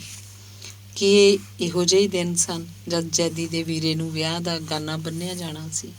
ਕਿ ਇਹੋ ਜਿਹੇ ਦਿਨ ਸਨ ਜਦ ਉਹਦੀ ਮਾਂ, ਉਹਦਾ ਅੱਬਾ, ਉਹਦਾ ਘਰ ਵਾਲਾ, ਉਹਦਾ ਵੀਰਾ, ਉਹਦੇ ਵੀਰੇ ਦੀ ਮੰਗੇਤਰ ਵੱਢੀ ਗਈ ਸੀ। ਕਿ ਇਹੋ ਜਿਹੇ ਦਿਨ ਸੀ ਜਦੋਂ ਸ਼ਹਿਰਾਂ ਨੂੰ ਅੱਗ ਲਾ ਕੇ ਸਾੜੇ ਜਾਣ ਦੀਆਂ ਖਬਰਾਂ ਸੱਪਾਂ ਵਾਂਗ ਮੇਲਦੀਆਂ ਲੋਕਾਂ ਨੂੰ ਡੰਗ ਜਾਂਦੀਆਂ ਹੁੰਦੀਆਂ ਸਨ। ਕਿ ਇਹੋ ਜਿਹੇ ਦਿਨ ਸੀ ਜਦ ਉੱਜੜ ਰਹੇ ਪੰਜਾਬ ਦੀਆਂ ਕਹਾਣੀਆਂ ਕਹਿਣ ਵਾਲਾ ਤੇ ਸੁਣਨ ਵਾਲਾ ਕੋਈ ਵੀ ਨਹੀਂ ਸੀ ਰਿਹਾ। ਜੈਦੀ ਇਹਨਾਂ ਗੱਲਾਂ 'ਚ ਗੁਆਚੀ ਹੁਣ ਖੜੀ ਹੋ ਕੇ ਲਾਗਲੇ ਪਿੰਡ ਵੱਲੋਂ ਆਉਣ ਵਾਲੇ ਸੁੰਨੇ ਪਹੇ ਵੱਲ ਟਿਕਟਿਕੀ ਲਾ ਕੇ ਵੇਖਣ ਲੱਗ ਪਈ। ਉੱਥੇ ਕਿਤੇ ਵੀ ਉਹਨੂੰ ਆਪਣਾ ਪੁੱਤ ਨੀਲੂ ਆਉਂਦਾ ਨਹੀਂ ਸੀ ਦਿਸ ਰਿਹਾ। ਜੈਦੀ ਨੂੰ ਲਗਾਤਾਰ ਕਈ ਮਹੀਨਿਆਂ ਤੋਂ ਆਪਣਾ ਪੁੱਤ ਉਖੜਿਆ ਡਿੱਗਿਆ ਭਾਰੀ ਲੱਗ ਰਿਹਾ ਸੀ। ਉਹ ਤਾਂ ਸਿਰਫ ਇਹੀ ਸਮਝਦੀ ਸੀ ਕਿ ਧਮਕੀ ਭਰੇ ਪੱਤਰਾਂ ਕਾਰਨ ਉਹਦਾ ਪੁੱਤ ਔਖਾ ਭਾਰਾ ਹੈ, ਪਰ ਉਹ ਵਿਚਾਰੀ ਕੀ ਜਾਣੇ ਨੀਲੂ ਨੂੰ ਆਪਣੀ ਥਾਵੇਂ ਆਪਣੇ ਪੰਜਾਬ ਦੀ ਫਿਕਰ ਹੈ। ਜੈਦੀ ਨੂੰ ਕੀ ਪਤਾ ਸੀ ਕਿ ਧਮਕੀਆਂ ਪੰਜਾਬੀਅਤ ਨੂੰ ਕਤਲ ਕਰਨ ਦੀਆਂ ਧਮਕੀਆਂ ਹਨ। ਨੀਲੂ ਨੇ ਆਪਣੀ ਮਾਂ ਸਾਹਮਣੇ ਕਿੰਨੀ ਵਾਰ ਹੌਕੇ ਜਿਹੇ ਭਰ ਕੇ ਆਪਣੀ ਮਾਂ ਕੋਲ ਆਪਦੇ ਸਹੁਰੇ ਦੀਆਂ ਜ਼ਹਿਰੀਲੀਆਂ ਭਾਵਨਾਵਾਂ ਉੱਤੇ ਚਿੰਤਾ ਪ੍ਰਗਟ ਕੀਤੀ ਸੀ। ਹੁਣ ਹਨੇਰਾ ਕਾਫੀ ਹੋ ਚੁੱਕਾ ਸੀ। ਦੂਰੋਂ ਆਉਂਦੇ ਬੰਦੇ ਦਾ ਝੋਲਾ ਜਿਹਾ ਹੀ ਪੈਂਦਾ ਸੀ। ਸਾਫ਼ ਕੋਈ ਚਿਹਰਾ ਨਹੀਂ ਸੀ ਦਿਸਦਾ।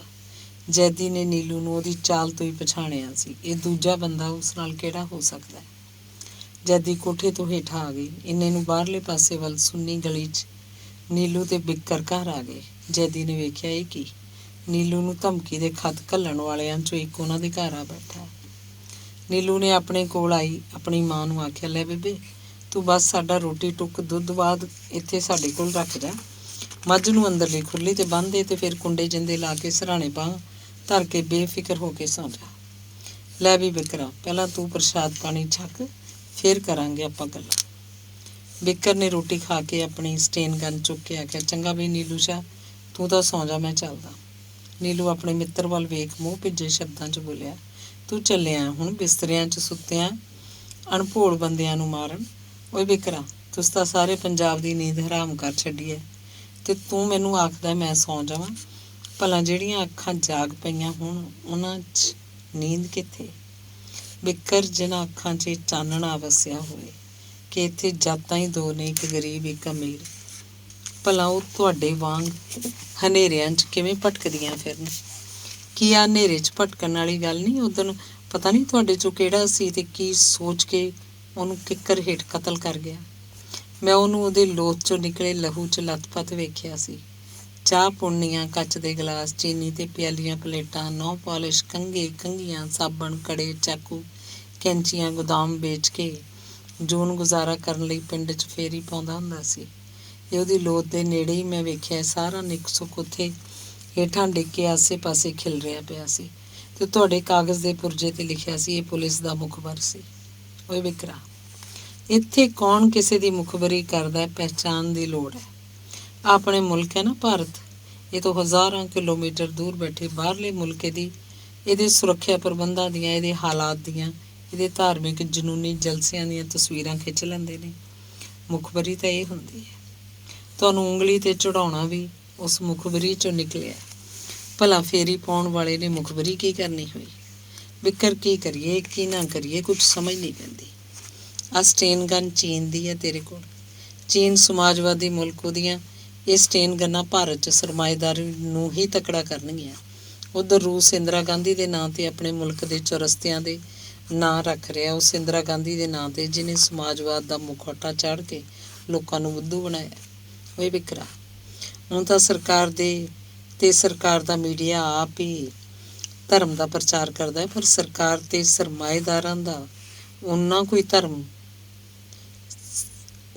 ਧਰਮ ਚਾਹੁੰਦੀ ਹੈ ਜਿਹੜਾ ਉਹਦੀ ਟੰਗ ਹੇਠ ਦੀ ਨਿਕਲ ਸਕੇ। ਕੋਈ ਮੁਲਕ ਭੈੜਾ ਨਹੀਂ ਹੁੰਦਾ, ਮੁਲਕ ਦੀ ਸੋਚ ਮਾੜੀ ਹੁੰਦੀ ਹੈ। ਅੱਜ ਕੱਲ੍ਹ ਅਮਰੀਕਾ ਚਾਰੇ ਪਾਸੇ ਭੈ ਤੇ ਲੜਾਈ ਖਿਲਾਰ ਰਿਹਾ, ਪਰ ਇਸ ਅਮਰੀਕਾ ਦੇ ਹੀ ਇਬਰਾਹਿਮ ਲਿੰਕਨ ਨੇ ਆਖਿਆ ਸੀ, ਥੋੜ੍ਹਿਆਂ ਨੂੰ ਹੀ ਬਹੁਤੀ ਦੇਰ ਤੱਕ ਧੋਖੇ 'ਚ ਰੱਖਿਆ ਜਾ ਸਕਦਾ ਹੈ, ਬਹੁਤਿਆਂ ਨੂੰ ਬਹੁਤੀ ਦੇਰ ਤੱਕ ਧੋਖੇ 'ਚ ਰੱਖਿਆ ਨਹੀਂ ਜਾ ਸਕਦਾ। ਪਾਕਿਸਤਾਨ, ਬੰਗਲਾਦੇਸ਼, ਹਿੰਦੁਸਤਾਨ ਦੀਆਂ ਆਉਣ ਵਾਲੀਆਂ ਪੀੜ੍ਹੀਆਂ ਬਹੁਤ ਕੁਝ ਜਾਣ ਲੈਣਗੀਆਂ। ਪੰਜਾਬ ਦੇ ਸੱਭਿਆਚਾਰ ਨਾਲ ਮਿਲੇਗਾ। ਬੰਗਾਲ ਦਾ ਸੱਭਿਆਚਾਰ, ਬੁੱਧੀ ਤੇ ਵਿਹਾਰ ਬੰਗਾਲ ਨਾਲ ਮਿਲੇਗਾ। ਜੇ ਬੰਗਲਾਦੇਸ਼ ਬਣ ਗਿਆ ਤਦ ਕੀ ਹੋ ਗਿਆ? ਫੌਜੀ ਕਮਾਂਡਰ ਆ ਕਾਬਜ਼ ਹੁੰਦੇ ਰਹਿਣੇ ਹਨ ਤੇ ਲੋਕ ਵਿਚਾਰੇ ਤਦ ਤੱਕ ਮਿਹਨਤ ਕਰਦੇ ਕਰਦੇ ਮਿਟਦੇ ਰਹਿਣਗੇ। ਆਹ ਵੇਖ ਲੈ, ਇੰਗਲੈਂਡ ਜਿਹੜਾ ਆਪਣੇ ਆਪ ਨੂੰ ਅਮਰੀਕਾ ਦਾ ਵੱਡਾ ਭਾਈ ਸਮਝਦਾ, ਉੱਥੇ ਉਸ ਮੁਲਕ 'ਚ ਵੀ 3 ਲੱਖ ਲੋਕ ਨੈਲਸਨ ਮੰਡੇਲਾ ਦੇ ਹੱਕ 'ਚ ਖੜੇ ਹੋ ਕੇ ਜਲੂਸ ਕੱਢਦੇ ਹਨ, ਉਹਦੀ ਰਿਹਾਈ ਦੀ ਮੰਗ ਕਰਦੇ ਹਨ। ਵਿਕਰਾ, ਦੇਸੂ ਬਾਣੀਏ ਦੇ ਰਾਮੂ ਨੂੰ ਤੁਸੀਂ ਕਤਲ ਕਰਤਾ, ਭਲਾ ਕੀ ਮਿਲਿਆ? ਲੱਛੂ ਭੱਠੇ ਵਾਲੇ ਦੇ ਮੁੰਡੇ ਨੇ ਤਾਂ ਫਰੀਦਾਬਾਦ ਜਾ ਕੇ ਲਾ ਲਿਆ ਇੱਕ ਹੋਰ ਭੱਠਾ। ਇੱਥੇ ਰਾਮੂ ਵਰਗੇ ਮਰਦੇ ਰਹਿਣਗੇ ਤੇ ਆਮਦਨ ਫਰੀਦਾਬਾਦ ਪੁੱਜਦੀ ਰਹੇਗੀ। ਆਪਣਾ ਬੰਬੇ ਖਾਲਸਾ ਕਲੌਥ ਹਾਊਸ ਵਾਲੇ ਵੀ ਨਹੀਂ ਬੰਬਈ ਤੋਂ ਉੱਜੜ ਕੇ ਇੱਥੇ ਆ ਕੇ ਸੈੱਟ ਹੋ ਗਏ, ਪਰ ਦੇਸੂ ਬਾਣੀਆਂ ਤੇ ਕਿਰਪਾ ਕੰਡਕਟਰ ਉੱਜੜ ਕੇ ਕਿੱਥੇ ਜਾਵੇ ਤੇ ਕੀ ਕਰੇ? ਵਿਕਰਾ, ਅੱਜ ਮੈਂ ਸਾਰੇ ਦਿਨ ਦਾ ਟੁੱਟਿਆ ਜਿਹਾ ਫਿਰਦਾ। ਸਕੂਲ ਮੈਂ ਗਿਆ ਵੀ ਪਛੜ ਕੇ ਸੀ, ਉੱਥੋਂ ਤੁਰਿਆ ਵੀ ਪਛੜ ਕੇ।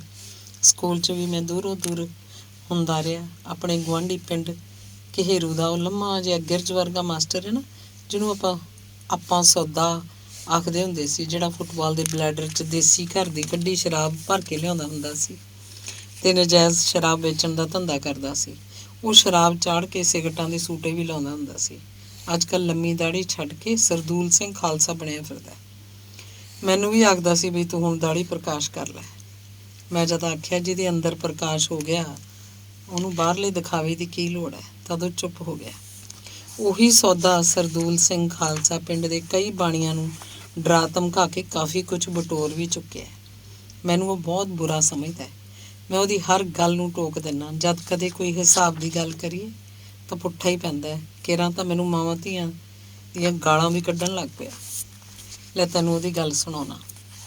ਅੱਜ ਦੀ ਗੱਲ ਹੈ। ਸਕੂਲ 'ਚ ਇੱਕ ਭਾਟੜਿਆਂ ਦਾ ਮੁੰਡੂ ਜਿਹਾ ਕਵੀਸ਼ਰੀ ਦੇ ਚਿੱਠੇ ਵੇਚਣ ਆ ਗਿਆ। ਗਿਰਜ ਜਿਹੇ ਮਾਸਟਰ ਨੇ ਆਪਣੀ ਲੰਮੀ ਦਾੜੀ 'ਤੇ ਹੱਥ ਫੇਰਦਿਆਂ ਨਚਾਰ ਵਾਂਗੂ ਹਚਕੂਲਾ ਜਿਹਾ ਖਾਂਦਿਆਂ ਮੁੰਡੂ ਨੂੰ ਪੁੱਛਿਆ, ਕਿਉਂ ਬਈ ਤੂੰ ਕਾਸ ਦੀ ਕਵੀਸ਼ਰੀ ਗਾਏਂਗਾ? ਵਿੱਚ ਦੀ ਇੱਕ ਮਾਸਟਰ ਬੋਲ ਪਿਆ, ਕਵੀਸ਼ਰੀ ਗਾਓ ਪਸ਼ੌਰੀ ਲੌਂਡਿਆਂ ਦੀ। ਮਾਸਟਰ ਸਰਦੂਲ ਸਿੰਘ ਦੀ ਜਨਕ ਸਿੰਘ ਨੇ ਪਸ਼ੌਰੀ ਲੌਂਡਾ ਅੱਲ ਪਾ ਰੱਖੀ ਸੀ। ਕਿਸੇ ਹੋਰ ਸਿਆਣੇ ਮਾਸਟਰ ਜੀ ਦੇ ਵਿੱਚ ਵਿਚਾਲੇ ਪੈਣ ਕਰਕੇ ਹੱਥੋਂ ਪਾਈ ਹੁੰਦੀ ਬਚੀ। ਭਾਟੜਿਆਂ ਦੇ ਮੁੰਡੂ ਨੇ ਸਾਹਿਬਜ਼ਾਦਿਆਂ ਦੀ ਕਵੀਸ਼ਰੀ ਗਾਈ, ਪਰ ਸਰਦੂਲ ਸਿੰਘ ਖਾਲਸਾ ਉਹਨੂੰ ਗਾਉਂਦਿਆਂ ਹੀ ਵਿੱਚੋਂ ਉੱਠ ਕੇ ਬੋਲਿਆ, ਹੁਣ ਤੂੰ ਬੇਅੰਤ ਦੀ ਕਵੀਸ਼ਰੀ ਗਾਇਆ ਕਰ। ਮੈਂ ਸਰਦੂਲ ਸਿੰਘ ਦੇ ਪਿੱਛੇ ਆਉਂਦਿਆਂ ਉਹਦੇ ਮੋਢੇ 'ਤੇ ਹੱਥ ਰੱਖਦਿਆਂ ਆਖਿਆ, ਮਾਸਟਰ ਜੀ, ਇੰਦਰਾ ਨੂੰ ਮਾਰਨ ਨਾਲ ਕੀ ਇੰਦਰਾਬਾਦ ਮਰ ਗਿਆ? ਪਰ ਇਸ ਬੇਅਕਲੇ ਨੂੰ ਅਕਲ ਦੀ ਗੱਲ ਕੀ ਕਰੇ? ਵਿਕਰਾ, ਮੈਂ ਅੱਜ ਸਾਰਾ ਸਮਾਂ ਸੋਚਦਾ ਰਿਹਾ। ਇੰਦਰਾ ਨੇ ਆਪਣੀ ਸੱਤਾ ਸਮੇਂ ਰਾਜਨੀਤੀ 'ਚ ਹਰ ਤਰ੍ਹਾਂ ਦੀ ਧਾਂਦਲੀ ਫੈਲਾਈ, ਕੌਮੀ ਚਰਿੱਤਰ ਨੂੰ ਮਾਤ ਦਿੱਤੀ, ਵੋਟਾਂ ਖਾਤਰ ਝੂਠ ਤੂਫਾਨ ਧੋਖੇ ਵਾਲੇ ਨਾਅਰੇ ਦਿੱਤੇ, ਵੋਟਾਂ ਖਾਤਰ ਸੰਪਰਦਾਇਕਤਾ ਨੂੰ ਸ਼ਹਿ ਦਿੱਤੀ, ਪਾਰਟੀ 'ਚ ਹੋਰ ਕੋਈ ਲੀਡਰ ਪੈਦਾ ਨਾ ਹੋਣ ਦਿੱਤੇ। ਤੇ ਵੇਖ ਲੈ, ਉਹਦੇ ਨਾਂ ਨੂੰ ਜਿਉਂਦਾ ਰੱਖਣ ਲਈ ਆਹ ਰੇਡੀਓ ਤੇ ਦੂਰਦਰਸ਼ਨ ਅੱਜ ਵੀ 24 ਘੰਟੇ ਚੀਕਾਂ ਮਾਰਦੇ ਰਹਿੰਦੇ ਆ। ਬਸ ਅੱਜ ਆਹ ਗੱਲ ਚੰਗੀ ਹੋਈ ਕਿ ਤੂੰ ਮਿਲ ਗਿਆ। ਕਈ ਦਿਨਾਂ ਤੋਂ ਤੇਰੇ ਨਾਲ ਦਿਲ ਦੀਆਂ ਗੱਲਾਂ ਕਰਨ ਨੂੰ ਜੀਅ ਕਰਦਾ ਸੀ। ਅੱਜ ਤਾਂ ਵਿਕਰਾ ਮੈਂ ਉੱਥੇ ਦੇਸੂ ਕੋਲ ਖੜਾ ਭੁੱਬੀ ਰੋ ਪਿਆ। ਕਿੱਥੇ ਆਈ ਆਪਣੇ ਪਿੰਡ ਵਾਲਾ ਦੇਸੂ, ਫੇਰੀ ਲਾ ਕੇ ਧੂ ਘੜੀਸ ਕਰਨ ਵਾਲਾ ਬਾਣੀਆਂ, ਜਿਹਦੇ ਰਾਮੂ ਨੂੰ ਤੁਸੀਂ ਮਾਰ ਸੁੱਟਿਆ। ਕਿੱਥੇ ਬਿਰਲਾ ਬਾਣੀਆਂ, ਜਿਹਦੇ ਮੋਢੇ ਤੇ ਮਹਾਤਮਾ ਗਾਂਧੀ ਹੱਥ ਧਰ ਕੇ ਤੁਰਿਆ ਕਰਦਾ ਸੀ। ਦੇਸੂ ਫੇਰੀ ਵਾਲਾ ਅੱਜ ਉੱਥੇ ਲੱਛੂ ਦੇ ਪੱਠੇ ਦੀ ਲਾਲ ਖੋਰੀ 'ਚ ਹਫਿਆ ਮੁੱਧੇ ਮੂੰਹ ਡਿੱਗਿਆ ਪਿਆ ਸੀ। ਸ਼ਾਇਦ ਮਰੇ ਰਾਮੂ ਦੀ ਯਾਦ ਉਹਨੂੰ ਉੱਧਰ ਲੈ ਗਈ ਹੋਵੇ। ਉਹਦੇ ਸਾਈਕਲ ਦੀਆਂ ਖੁਰਜੀਆਂ 'ਚੋਂ ਅਮਰੂਦ, ਨਾਸ਼ਪਾਤੀਆਂ, ਕੱਦੂ, ਸੁੱਕੀਆਂ ਬੇਆਬ ਤੇ ਬੁਸੀਆਂ ਰਾਮ ਤੋਰੀਆਂ ਭਿੰਡੀਆਂ ਉੱਥੇ ਲਾਲ ਲਾਲ ਖੋਰੀ 'ਚ ਡਿੱਗ ਕੇ ਮਰੇ ਹੋਏ ਚੂਹਿਆਂ ਵਰਗੀਆਂ ਗਲ ਰਹੀਆਂ ਸਨ। ਜਦੋਂ ਮੈਂ ਦੇਸੂ ਨੂੰ ਉਠਾਇਆ, ਉਹਨੇ ਰਾਮੂ ਆ ਕੇ ਮੈਨੂੰ ਗਲਵੱਕੜੀ ਪਾ ਲਈ। ਮੈਂ ਦੇਸੂ ਨੂੰ ਨਿੰਮ ਦੀ ਛਾਂ ਹੇਠ ਲੈ ਗਿਆ। ਭੱਜ ਕੇ ਭੱਠੇ ਵਾਲਿਆਂ ਤੋਂ ਬਾਲਟੀ ਫੜੀ, ਪਾਣੀ ਲੈ ਕੇ ਆਇਆ। ਉਹਦੀਆਂ ਅੱਖਾਂ ਤੇ ਮੂੰਹ 'ਚ ਪਏ ਖੋਰੀ ਦੇ ਰੇਤੇ ਨੂੰ ਸਾਫ਼ ਕੀਤਾ, ਮੂੰਹ ਧੁਆਇਆ, ਅੱਖਾਂ ਤੇ ਛਿੱਟੇ ਮਾਰੇ, ਪਾਣੀ ਪਿਲਾਇਆ, ਨਿੰਮ ਨਾਲ ਉਹਦੀ ਪਿੱਠ ਲੁਆ ਕੇ ਆਸਰਾ ਦੇ ਕੇ ਸਾਈਕਲ ਵੱਲ ਹੋ ਤੁਰਿਆ। ਖਿੰਡੀਆਂ ਵਸਤਾਂ ਨੂੰ ਇਕੱਠਾ ਕਰਕੇ ਸਾਈਕਲ ਦੇ ਕੈਰੀਅਰ ਤੇ ਲਟਕ ਰਹੀਆਂ ਖੁਰਜੀਆਂ 'ਚ ਪਾਉਂਦਾ ਰਿਹਾ। ਓਏ ਵਿਕਰਾ, ਦੇਸੂ ਵਰਗੇ ਲੱਖਾਂ ਹੀ ਬਾਣੀਏ, ਬਾਹਮਣ, ਸਿੱਖ, ਮੁਸਲਮਾਨ ਪੰਜਾਬ 'ਚ ਧੂ ਘੜੀਸ ਕਰਦੇ ਹੋਣਗੇ। ਹਮ ਦੇਖੇਂਗੇ ਹਮੇਂ ਦੇਖਣਾ ਹੈ ਕਹਿਣ ਵਾਲਾ ਇਹਨਾਂ ਵਾਸਤੇ ਕੀ ਕਰ ਸਕਦਾ ਹੈ ਤੇ ਕੀ ਕਰੇਗਾ। ਨਾ ਹੀ ਹਮ ਦੇਖੇਂਗੇ ਹਮੇਂ ਦੇਖਣਾ ਹੈ ਦੀ ਮਾਂ ਕੁਝ ਕਰ ਸਕੇ, ਨਾ ਹੀ ਉਹਦਾ ਨਾਨਾ ਕੁਝ ਕਰ ਸਕਿਆ। ਗੱਲਾਂ ਕਿੰਨੀਆਂ ਕਰਾ ਲਓ, ਇੱਥੇ ਆਪਣੇ ਮੁਲਕ 'ਚ ਤਾਂ ਪਾਰਟੀ ਦੇ ਫਾਇਦੇ ਨੂੰ ਦੇਸ਼ ਦੇ ਫਾਇਦੇ ਨਾਲੋਂ ਵੱਡਾ ਸਮਝਿਆ ਜਾਂਦਾ ਹੈ। ਵਿਕਰਾ, ਬਾਣੀਆਂ ਜਾਤ ਨਹੀਂ ਭਾਈ ਸੱਜਣਾ, ਇਹ ਤਾਂ ਇੱਕ ਵਰਗ ਹੁੰਦਾ ਹੈ। ਇਹ ਵਰਗ ਤਾਂ ਜੇਕਰ ਉਹਦੇ ਆਪਣੇ ਮੁਲਕ 'ਚ ਕਾਲ ਪੈ ਜੇ ਤਾਂ ਵੀ ਆਪਣਾ ਮੁਨਾਫਾ ਕਮਾਉਣੋਂ ਨਹੀਂ ਛੱਡਦਾ। ਕੋਈ ਮਰੇ ਭਾਵੇਂ ਜੀਵੇ, ਉਹ ਤਾਂ ਪੈਸੇ ਨੂੰ ਹੀ ਬਾਪ ਸਮਝਦੇ ਨੇ। ਆਹ ਤੁਹਾਡਾ ਅਮਰੀਕਾ ਦੁਨੀਆ ਦਾ ਸਭ ਤੋਂ ਵੱਡਾ ਬਾਣੀਆ ਹੈ। ਇਸ ਜ਼ਹਿਨੀਅਤ ਵਾਲਿਆਂ ਦੇ ਪ੍ਰਾਣ ਲੈ ਲਓ ਪਰ ਪੈਸੇ ਨਾ ਮੰਗੋ।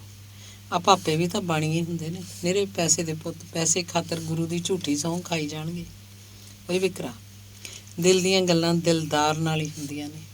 ਅੱਜ ਤੂੰ ਮੈਨੂੰ ਮਸਾਂ ਮਿਲਿਆ, ਮੇਰੇ ਚਿੱਤ 'ਚ ਕਈ ਦਿਨ ਤੋਂ ਬਹੁਤ ਸਾਰੇ ਉਬਾਲ ਉੱਠਦੇ ਸੀ। ਲੈ ਵੇਖ ਲੈ, ਮੈਨੂੰ ਇਹ ਵੀ ਪਤਾ ਤੂੰ ਕਿੱਥੇ ਚੱਲਿਆ। ਉਹੀ ਕੇਰੂ ਵਾਲੇ 31 ਬਾਹਮਣ ਕੋਲ, ਜਿਹਨੇ ਸੰਨ 47 'ਚ ਦੱਤੇ ਜੁਲਾਹੀ ਦੀ ਕੁੜੀ ਆਪਣੇ ਘਰ ਲੈ ਆਂਦੀ ਸੀ। ਦੱਤੇ ਨੂੰ ਮਾਰ ਕੇ 2 ਟੋਟੇ ਕਰਕੇ ਟਿੱਬਿਆਂ 'ਚ ਸੁੱਟ ਛੱਡਿਆ ਸੀ।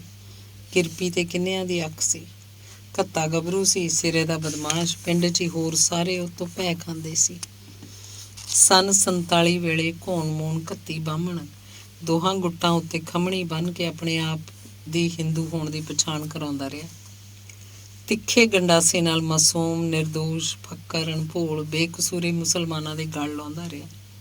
ਤੇ ਹੁਣ ਜਦ ਤੁਹਾਡਾ ਦੌਰ ਆਰੰਭ ਆ ਗਿਆ, 31 ਨੇ ਢਲੀ ਉਮਰ 'ਚ ਵੀ ਕਤਿੱਤ ਨਾ ਛੱਡੀ। ਦਾੜੀ ਕੇਸ ਸਜਾ ਲਈ, ਨੀਲੀ ਪੱਗ ਬੰਨ੍ਹ ਲਈ ਤੇ ਆਪਣੇ ਆਪ ਨੂੰ ਫੰਨੇ ਖਾਂ ਸਿੱਖ ਖਵਾਉਣ ਲੱਗ ਪਿਆ।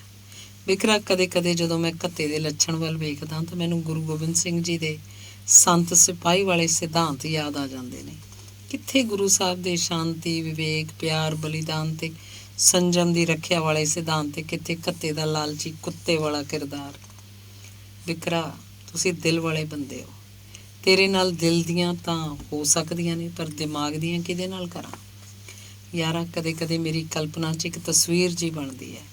ਮੈਂ ਉਸ ਤਸਵੀਰ ਦੀ ਭਿਆਨਕਤਾ ਨਾਲ ਭੈ ਭੀਤ ਹੋ ਕੇ ਕਈ ਦਿਨਾਂ ਤੱਕ ਉਖੜਿਆ ਰਹਿਣਾ। ਇਹ ਤਸਵੀਰ 'ਚ ਵੱਡੇ ਵੱਡੇ ਦੈਂਤ ਵਰਗੇ ਮੋਟੇ ਮੋਟੇ ਡੋਲਿਆਂ ਵਾਲੇ ਦੇ ਹੱਥ ਨੇ ਪਾਕਿਸਤਾਨ ਨੂੰ ਉਹਦੇ ਜੂੰਡਿਆਂ ਤੋਂ ਫੜਿਆ ਹੋਇਆ। ਦੈਂਤ ਦੇ ਇੱਕ ਹੱਥ 'ਚ ਪਾਕਿਸਤਾਨ ਲਟਕ ਰਿਹਾ। ਪਾਕਿਸਤਾਨ ਦੀਆਂ ਅੱਖਾਂ ਨਿਕਲੀਆਂ ਹੋਈਆਂ, ਅੰਡੇ ਬਾਹਰ ਨੂੰ ਆਏ ਹੋਏ। ਪਾਕਿਸਤਾਨ ਦੇ ਅਮੀਰ, ਵਜ਼ੀਰ, ਸ਼ਾਹੂਕਾਰ, ਮੌਲਵੀ ਤੇ ਮੁੱਲਾ ਇਸ ਦ੍ਰਿਸ਼ ਦੇ ਆਲੇ ਦੁਆਲੇ ਖੜੇ ਆਪਣੇ ਆਪਣੇ ਸਾਜ਼ ਵਜਾ ਰਹੇ ਨੇ। ਦੂਜੇ ਪਾਸੇ ਦੂਜੇ ਹੱਥ 'ਚ ਦੈਨ ਦੇ ਹੱਥ ਨੇ ਭਾਰਤ ਦੇ ਜੂੰਡੇ ਫੜੇ ਹੋਏ ਨੇ। ਅਜੇ ਭਾਰਤ ਦੀਆਂ ਅੱਖਾਂ ਦੇ ਆਂਡੇ ਨਿਕਲੇ ਹੋਏ ਨਹੀਂ, ਸਗੋਂ ਆਂਡੇ ਮਟਕਾ ਰਿਹਾ। ਪਰ ਇੱਕੇ ਵੀ ਭਾਰਤ ਦੇ ਅਮੀਰ ਮੁਸਲਮਾਨ, ਹਿੰਦੂ, ਸਿੱਖ ਆਪਣੇ ਧਾਰਮਿਕ ਗ੍ਰੰਥ ਫੜੀ ਸ਼ਾਂਤੀ ਦਾ ਪਾਠ ਕਰ ਰਹੇ ਹਨ।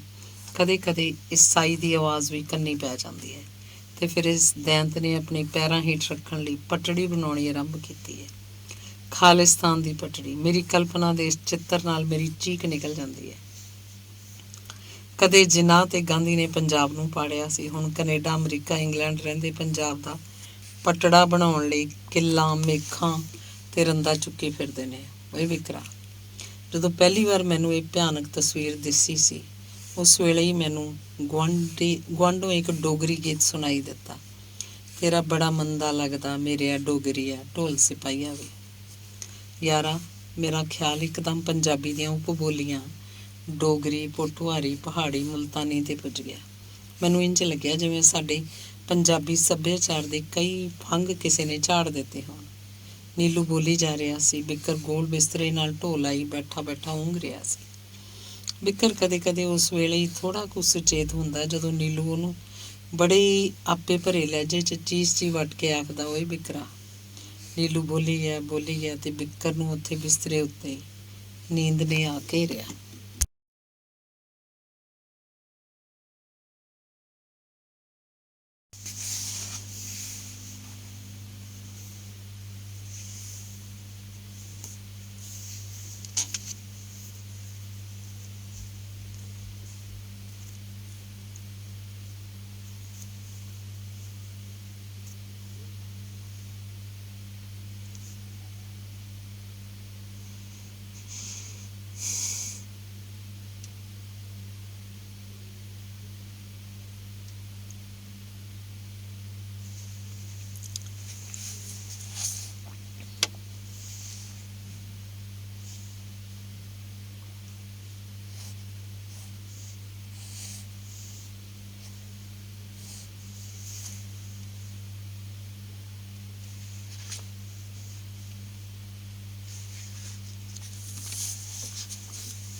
ਅੰਗ 11ਵਾਂ। ਕਈ ਦਿਨਾਂ ਤੋਂ ਪਿੰਡ 'ਚ ਅਮਨ ਸੀ। ਦੇਸੂ ਫੇਰੀ ਵਾਲੇ ਨੇ ਆਪਣੇ ਪੁੱਤ ਦੀ ਮੌਤ ਨੂੰ ਦਿਲ ਉੱਤੇ ਭਾਰੀ ਪੱਥਰ ਦੇ ਬੋਝ ਵਾਂਗ ਰੱਖ ਕੇ ਸਹਿਣ ਕੀਤਾ। ਹੁਣ ਉਹ ਪਿੰਡਾਂ 'ਚ ਫੇਰੀ ਲਾ ਕੇ ਨਿੱਕੜ ਸੁੱਕੜ ਭਾਵੇਂ ਵੇਚਦਾ ਤਾਂ ਸੀ, ਪਰ ਉਹ ਹੁਣ ਹਰ ਸਮੇਂ ਔਖਾ ਔਖਾ ਤੇ ਭਾਰੀ ਭਾਰੀ ਵੀ ਰਹਿੰਦਾ ਸੀ। ਜਿਵੇਂ ਉਹਦੀ ਤੋਰ 'ਚ ਚਾਲ ਦੀ ਥਾਵੇਂ ਲੰਗੜਾਹਟ ਜਿਹੀ ਆ ਗਈ ਹੋਵੇ। ਲੰਗੜਾਉਂਦੇ ਦੇਸੀ ਨੂੰ ਖਿਆਲ ਜਿਹਾ ਆਉਂਦਾ ਕਿ ਉਹਦੇ ਹਨੇਰੇ ਘਰ 'ਚ ਕਦ ਆਸ ਦਾ ਦੀਵਾ ਬਲਿਆ ਤੇ ਕਦ ਕੁ ਬੁਝ ਗਿਆ। ਆਸ ਦੇ ਦੀਵੇ ਦੀ ਲੱਟ ਲੱਟ ਬਲਦੀ ਜੋਤ ਉੱਤੇ ਕੌਣ ਕਿਉਂ ਫੂਕ ਮਾਰ ਗਿਆ। ਦੇਸੂ ਨੂੰ ਹੁਣ ਇਹਨਾਂ ਗੱਲਾਂ ਦੀ ਸਮਝ ਨਹੀਂ ਸੀ ਪੈਂਦੀ। ਫੇਰੀ ਤੇ ਜਾਣ ਵੇਲੇ ਦੇਸੂ ਨੂੰ ਰਾਮੂ ਦੀ ਮਾਂ ਡਰਾ ਜ਼ਰੂਰ ਦਿੰਦੀ। ਆਖਰ ਇੱਕ ਦਿਨ ਮਸੋਸੇ ਜੇ ਦੇਸੂ ਨੇ ਉੱਤਰ ਦਿੱਤਾ, ਕਮਲੀਏ, ਜਿਹੜੀ ਮਿੱਟੀ 'ਚ ਮੇਰਾ ਪੁੱਤ ਮਿਲ ਗਿਆ, ਉਹ 'ਚ ਜੇਕਰ ਮੈਂ ਰਲ ਜੂੰ ਤਾਂ ਕੀ ਆ। ਮਾਸਟਰ ਨੀਲੂ ਨੂੰ ਜਿਸ ਦਿਨ ਤਨਖਾਹ ਮਿਲਦੀ, ਉਹ ਦੇਸੂ ਦੀ ਲੋੜ ਦੇਸੂ ਦੇ ਘਰ ਜਾ ਕੇ ਪੁੱਛਦਾ। ਕਦੇ ਕਦੇ ਦੇਸੂ ਨੀਲੂ ਤੋਂ ਵੀਸਾ ਤੀਸਾ ਫੜ ਵੀ ਲੈਂਦਾ। ਦੂਜੇ ਪਾਸੇ ਡਾਕਟਰ ਦੀ ਵਿਧਵਾ ਪਤਨੀ ਤੇ ਨਿੱਕੇ ਨਿੱਕੇ ਮਾਸੂਮ ਬੱਚੇ ਭੈ ਭੀਤ ਹੋ ਕੇ ਪਿੰਡ ਛੱਡ ਗਏ। ਡਾਕਟਰ ਦੀ ਪਤਨੀ ਸ਼ਹਿਰ 'ਚ ਆਪਣੇ ਪੇਕਿਆਂ ਦੀ ਵਾਧੂ ਕੋਠੀ 'ਚ ਜਾ ਟਿਕੀ ਸੀ। ਉੱਥੇ ਗੁਆਂਢ ਦੀ ਕੋਠੀ 'ਚ ਮਾਪਿਆਂ ਦਾ ਸਹਾਰਾ ਵੀ ਮਿਲਦਾ ਰਿਹਾ। ਪਿੱਛਾਂ ਪਿੰਡ 'ਚ ਹੁਣ ਡਾਕਟਰ ਦੀ ਵਿਧਵਾ ਮਾਂ ਹੀ ਸੀ। ਛੋਟਾ ਮੁੰਡਾ ਕਿਤੇ ਹੋਰ ਥਾਂ ਨੌਕਰੀ ਤੇ ਚਲਾ ਗਿਆ। ਡਾਕਟਰ ਦੀ ਵਿਧਵਾ ਮਾਂ ਨੇ ਜਿੱਦ ਫੜੀ ਰੱਖੀ ਤੇ ਪਿੰਡ ਛੱਡ ਕੇ ਬਾਹਰ ਨਾ ਗਈ। ਇੰਜ ਪਿੰਡ ਦੇ ਉਸ ਉਦਾਸ ਘਰ 'ਚ ਉਦਾਸ ਉਮਰ ਦੇ ਸਾਹ ਸਹਿਕਦੇ ਰਹਿੰਦੇ। ਨੀਲੂ ਕਦੇ ਕਦੇ ਡਾਕਟਰ ਦੀ ਬੁੱਢੀ ਵਿਧਵਾ ਮਾਂ ਦੇ ਮੰਜੇ ਦੇ ਪੈਂਦੀ ਜਾ ਬੈਠਦਾ। ਹੌਕੇ ਤੇ ਹਾਵੇ ਭਰਦੀ ਬੁੱਢੀ ਆਪਣੇ ਕਤਲ ਹੋਏ ਪੁੱਤ ਦੀਆਂ ਭਰੇ ਮਨ ਨਾਲ ਗੱਲਾਂ ਕਹੀ ਜਾਂਦੀ ਰਹਿੰਦੀ। ਨੀਲੂ ਬੁੱਢੀ ਕੋਲ ਬੈਠਾ ਸੋਚਦਾ ਰਹਿੰਦਾ, ਬਸ ਇੱਕ ਦੁਨਾਲੀ ਬੰਦੂਕ ਖਾਤਰ ਬੰਦਾ ਕਤਲ ਕਰ ਸੁੱਟਿਆ। ਬੰਦੂਕ ਬੰਦੇ ਨਾਲੋਂ ਚੰਗੀ ਕਿਵੇਂ ਹੋਈ। ਨੀਲੂ ਸੋਚਦਾ ਸੋਚਦਾ ਉੱਥੇ ਪੁੱਜ ਗਿਆ ਸੀ ਜਿੱਥੇ ਉਹਨੂੰ ਆਪਣੇ ਪਿੰਡ ਦੇ ਬੋਧਾ, ਬਿੱਕਰ, ਜੈਲਾ ਯਾਦ ਆਏ। ਉਹਦੇ ਆਪਣੇ ਪਿੰਡ ਦੇ ਆਪਣੇ ਲੰਗੋਟੀਏ ਯਾਰ, ਜਿਨ੍ਹਾਂ ਨੇ ਕਦੀ ਇਕੱਠਿਆਂ ਖੇਤਾਂ 'ਚ ਜਾ ਕੇ ਮਲਿਆਂ ਦੇ ਬੇਰ ਖਾਧੇ ਸਨ। ਜਥੇਦਾਰਾਂ ਦੇ ਕਾਬਲੀ ਤੇ ਕਿਰੇ ਪੱਕੇ ਲਸੂੜਿਆਂ ਦਾ ਸਵਾਦ ਲੈਤਾ ਸੀ। ਇਕੱਠਿਆਂ ਕਿੱਕਰ ਜੰਡਾਂ ਤੇ ਰੇਰੂ ਦੀਆਂ ਜੜ੍ਹਾਂ ਤੇ ਦਸਾਂਗਿਆਂ 'ਚ ਗਿੱਦੜ ਪੀੜੀ ਨੂੰ ਪੁੱਟ ਸਰੋਂ ਦੇ ਤੇਲ 'ਚ ਸੁੱਟ ਦੀਵਾਲੀ ਦੀ ਰਾਤ ਨੂੰ ਮਸ਼ਾਲਾਂ 'ਚ ਪਾ ਕੇ ਜਲਾਇਆ ਸੀ। ਪਿੰਡ ਦੀਆਂ ਹੱਟਾਂ ਤੇ ਮਸ਼ਾਲਾਂ 'ਚ ਤੇਲ ਤੇ ਬੜੇਵੇਂ ਪੁਆਏ ਸਨ। ਮੌਸ ਦੀਆਂ ਕਾਲੀਆਂ ਹਨੇਰੀਆਂ ਰਾਤਾਂ ਨੂੰ ਪਿੰਡ ਦੀਆਂ ਹਨੇਰੀਆਂ ਗਲੀਆਂ ਦਾ ਚਾਨਣ ਕੀਤਾ ਸੀ। ਕਿਰੇ ਕੂਲੇ ਚਿਬੜਾਂ ਦੀਆਂ ਝੋਲੀਆਂ ਭਰ ਕੇ ਲਿਆਂਦੀਆਂ ਸਨ। ਦੇਸੂ ਬਾਣੀਏ ਦੇ ਸਾਈਕਲਾਂ ਦੇ ਕੈਰੀਅਰ ਨਾਲ ਲਟਕਦੀਆਂ ਖੁਰਜੀਆਂ 'ਚੋਂ ਬਿਨਾਂ ਤਿਲਾਂ ਵਾਲੀਆਂ ਗੁੜ ਦੀਆਂ ਰਿਉੜੀਆਂ ਉਹਨਾਂ ਨੂੰ ਇਕੱਠੀਆਂ ਹੀ ਚੋਰੀ ਕਰਕੇ ਖਾਧੀਆਂ ਸੀ। ਚੋਰ ਸਿਪਾਹੀ, ਲੀਲੀ ਦਾ ਸਵਾਰ, ਹੋ ਵੱਲ, ਕੁੱਤੀ ਪਾਉਣੇ, ਗਿੱਟ ਮੁਠੀਆਂ ਵਰਗੀਆਂ ਕਿੰਨੀਆਂ ਹੀ ਖੇਲਾਂ ਮਿਲ ਕੇ ਖੇਲੀਆਂ ਸਨ। ਖੇਲਦਿਆਂ ਕਿੰਨੀ ਵਾਰ ਖਸੜੇ ਖੌਸੜੀ ਹੋਏ ਸਨ। ਕਿੰਨੀ ਵਾਰ ਕਿੰਨਿਆਂ ਨੇ ਇੱਕ ਦੂਜਿਆਂ ਦੀਆਂ ਦਾਈਆਂ ਦੱਬੀਆਂ ਸਨ। ਕਿੰਨੀ ਵਾਰ ਰਿਹਾ ਪਸ਼ੂਆਂ ਦੀਆਂ ਪੂਛਾਂ ਨਾਲ ਝੂਟ ਕੇ ਇਕੱਠੀਆਂ ਹੀ ਸੱਟਾਂ ਖਾਧੀਆਂ ਸਨ। ਰੂੜੀਆਂ ਉੱਤੇ ਕੂੜੇ ਵਾਲੇ ਕੱਖਾਂ ਕਾਨਿਆਂ ਨੂੰ ਮੂੰਹ ਮਾਰਦੇ ਗਧਿਆਂ ਦੀਆਂ ਪਿੱਠਾਂ ਉੱਤੇ ਝੂਟੇ ਲੈਂਦਿਆਂ ਇਕੱਠੇ ਰੂੜੀਆਂ ਉੱਤੇ ਧੜਮ ਕਰਕੇ ਡਿੱਗੇ ਸਨ। ਪਰ ਆ ਕਿ ਉਹਨਾਂ ਦੀ ਸਾਂਝ ਨੂੰ ਕਿਹੜਾ ਵਿਸ਼ੇਰ ਡੰਗ ਗਿਆ। ਦੇਸੂ ਦਾ ਰਾਮੂ ਤੇ ਬੰਸਾ ਡਾਕਟਰ ਵੀ ਤਾਂ ਉਹਨਾਂ ਨਾਲ ਹੁੰਦਾ ਸੀ। ਨੀਲੂ ਸੋਚਦਾ ਰਿਹਾ, ਮੱਸਿਆ ਦੀ ਕਾਲੀ ਹਨੇਰੀ ਰਾਤ ਨੂੰ ਚਾਨਣ ਦੇਣ ਵਾਲੀਆਂ ਲੱਟ ਲੱਟ ਬਲਦੀਆਂ ਮਸਾਲਾਂ ਕਿੱਥੇ ਗਈਆਂ। ਮਸਾਲਾਂ ਫੜਨ ਵਾਲੇ ਹੱਥਾਂ ਨੇ ਇਹ ਕੀ ਫੜ ਲਿਆ ਜਿਸ ਰਾਹੀਂ ਉਹ ਕਿਸੇ ਲਈ ਉਮਰ ਭਰ ਦੇ ਹਨੇਰੇ ਫੈਲਾ ਜਾਂਦੇ ਹਨ। ਨੀਲੂ ਆਪਣੇ ਪਿੰਡ ਦੇ ਡਾਕਟਰ ਦੀ ਮਾਂ ਦੇ ਹਨੇਰੇ ਦਾ ਖਿਆਲ ਕਰਦਾ ਰਾਧੇ ਪਹਿਲਵਾਨ ਤੱਕ ਪੁੱਜ ਗਿਆ। ਰਾਧਾ ਪਹਿਲਵਾਨ ਕਦੇ ਕਦੇ ਆਖਦਾ ਹੁੰਦਾ ਸੀ, ਵੇਖ ਨਾ ਵੀ ਨੀਲਿਆ, ਜਦੋਂ ਕਦੇ ਕਿਸੇ ਘਰ ਦੇ ਚੁਬਾਰੇ ਦੇ ਬਨੇਰੇ ਉੱਤੇ ਇੱਲ ਬੈਠਣ ਲੱਗ ਜਾਏ, ਇੱਲ ਬੈਠ ਕੇ ਬੋਲਣ ਲੱਗ ਜਾਏ, ਚੀਕਦੀ ਰਹੇ, ਤਦ ਸਮਝੋ ਘਰ 'ਚ ਰਹਿਣ ਵਾਲੇ ਟੱਬਰ ਦਾ ਨਾਸ ਹੋ ਜਾਂਦਾ।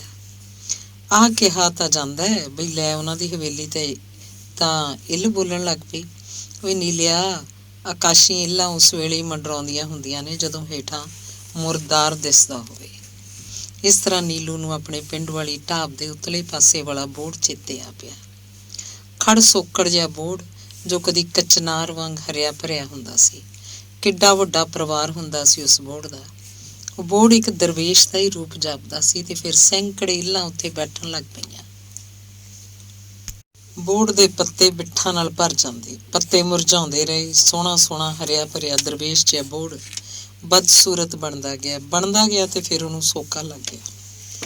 ਨੀਲੂ ਨੂੰ ਅੱਜ ਵੀ ਇੰਝ ਹੀ ਲੱਗ ਰਿਹਾ ਸੀ ਜਿਵੇਂ ਬਦਸ਼ਗਨੀ ਦੀਆਂ ਇੱਲਾਂ ਉਹਦੇ ਆਪਣੇ ਪੰਜਾਬ ਦੇ ਟਾਹਣਾ ਉੱਤੇ ਆ ਬੈਠੀਆਂ।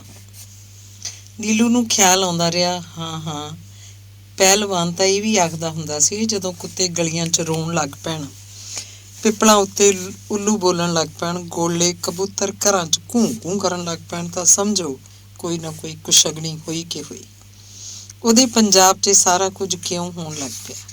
ਸੱਭਿਆਚਾਰ 'ਚ ਪ੍ਰਵੇਸ਼ ਕਰ ਚੁੱਕੇ ਇਸ ਪ੍ਰਕਾਰ ਦੇ ਵਹਿਮਾਂ ਭਰਮਾਂ ਨੂੰ ਤੋਲਦਾ ਤੋਲਦਾ ਨੀਲੂ ਡਾਕਟਰ ਦੇ ਘਰੋਂ ਉੱਠਿਆ ਤੇ ਆਪਣੇ ਘਰ ਵੱਲ ਤੁਰ ਪਿਆ। ਨੀਲੂ ਘਰ ਵੱਲ ਆਉਂਦਾ ਸੋਚੀ ਗਿਆ ਗਜ਼ਬ ਸਾਈਂ ਦਾ ਸੌਦਾ। ਸਰਦੂਲ ਸਿੰਘ ਖਾਲਸਾ ਬਣਨ ਤੋਂ ਪਹਿਲਾਂ ਕਿੰਨਾ ਸਾਫ਼ ਬੰਦਾ ਸੀ। ਆਹ ਗਾਤਰਾ ਪਾਉਣ ਤੋਂ ਪਹਿਲਾਂ ਕਿੰਨਾ ਪੱਧਰ ਸੀ। ਇਕੱਠੇ ਰੋਟੀ ਖਾਂਦੇ, ਆਪਣਾ 'ਚ ਕੋਈ ਮੈਲ ਨਹੀਂ ਸੀ। ਹੁਣ ਇਹ ਹਕਾਰਤ ਦੀ ਨਜ਼ਰ ਨਾਲ ਵੇਖਣ ਲੱਗ ਪਿਆ। ਹੁਣ ਨੀਲੂ ਨਾਲ ਬੈਠ ਕੇ ਰੋਟੀ ਨਹੀਂ ਸੀ ਖਾਂਦਾ। ਪਹਿਲਾਂ ਦੋਨੋਂ ਜਣੇ ਆਪਸ 'ਚ ਬੁਰਕੀਆਂ ਤੋੜ ਸਾਂਝੀਆਂ ਕਰਦੇ ਹੁੰਦੇ ਸੀ। ਤੁਰਦਾ ਸੋਚਦਾ ਨੀਲੂ ਇਤਿਹਾਸ ਵੱਲ ਹੋ ਤੁਰਿਆ।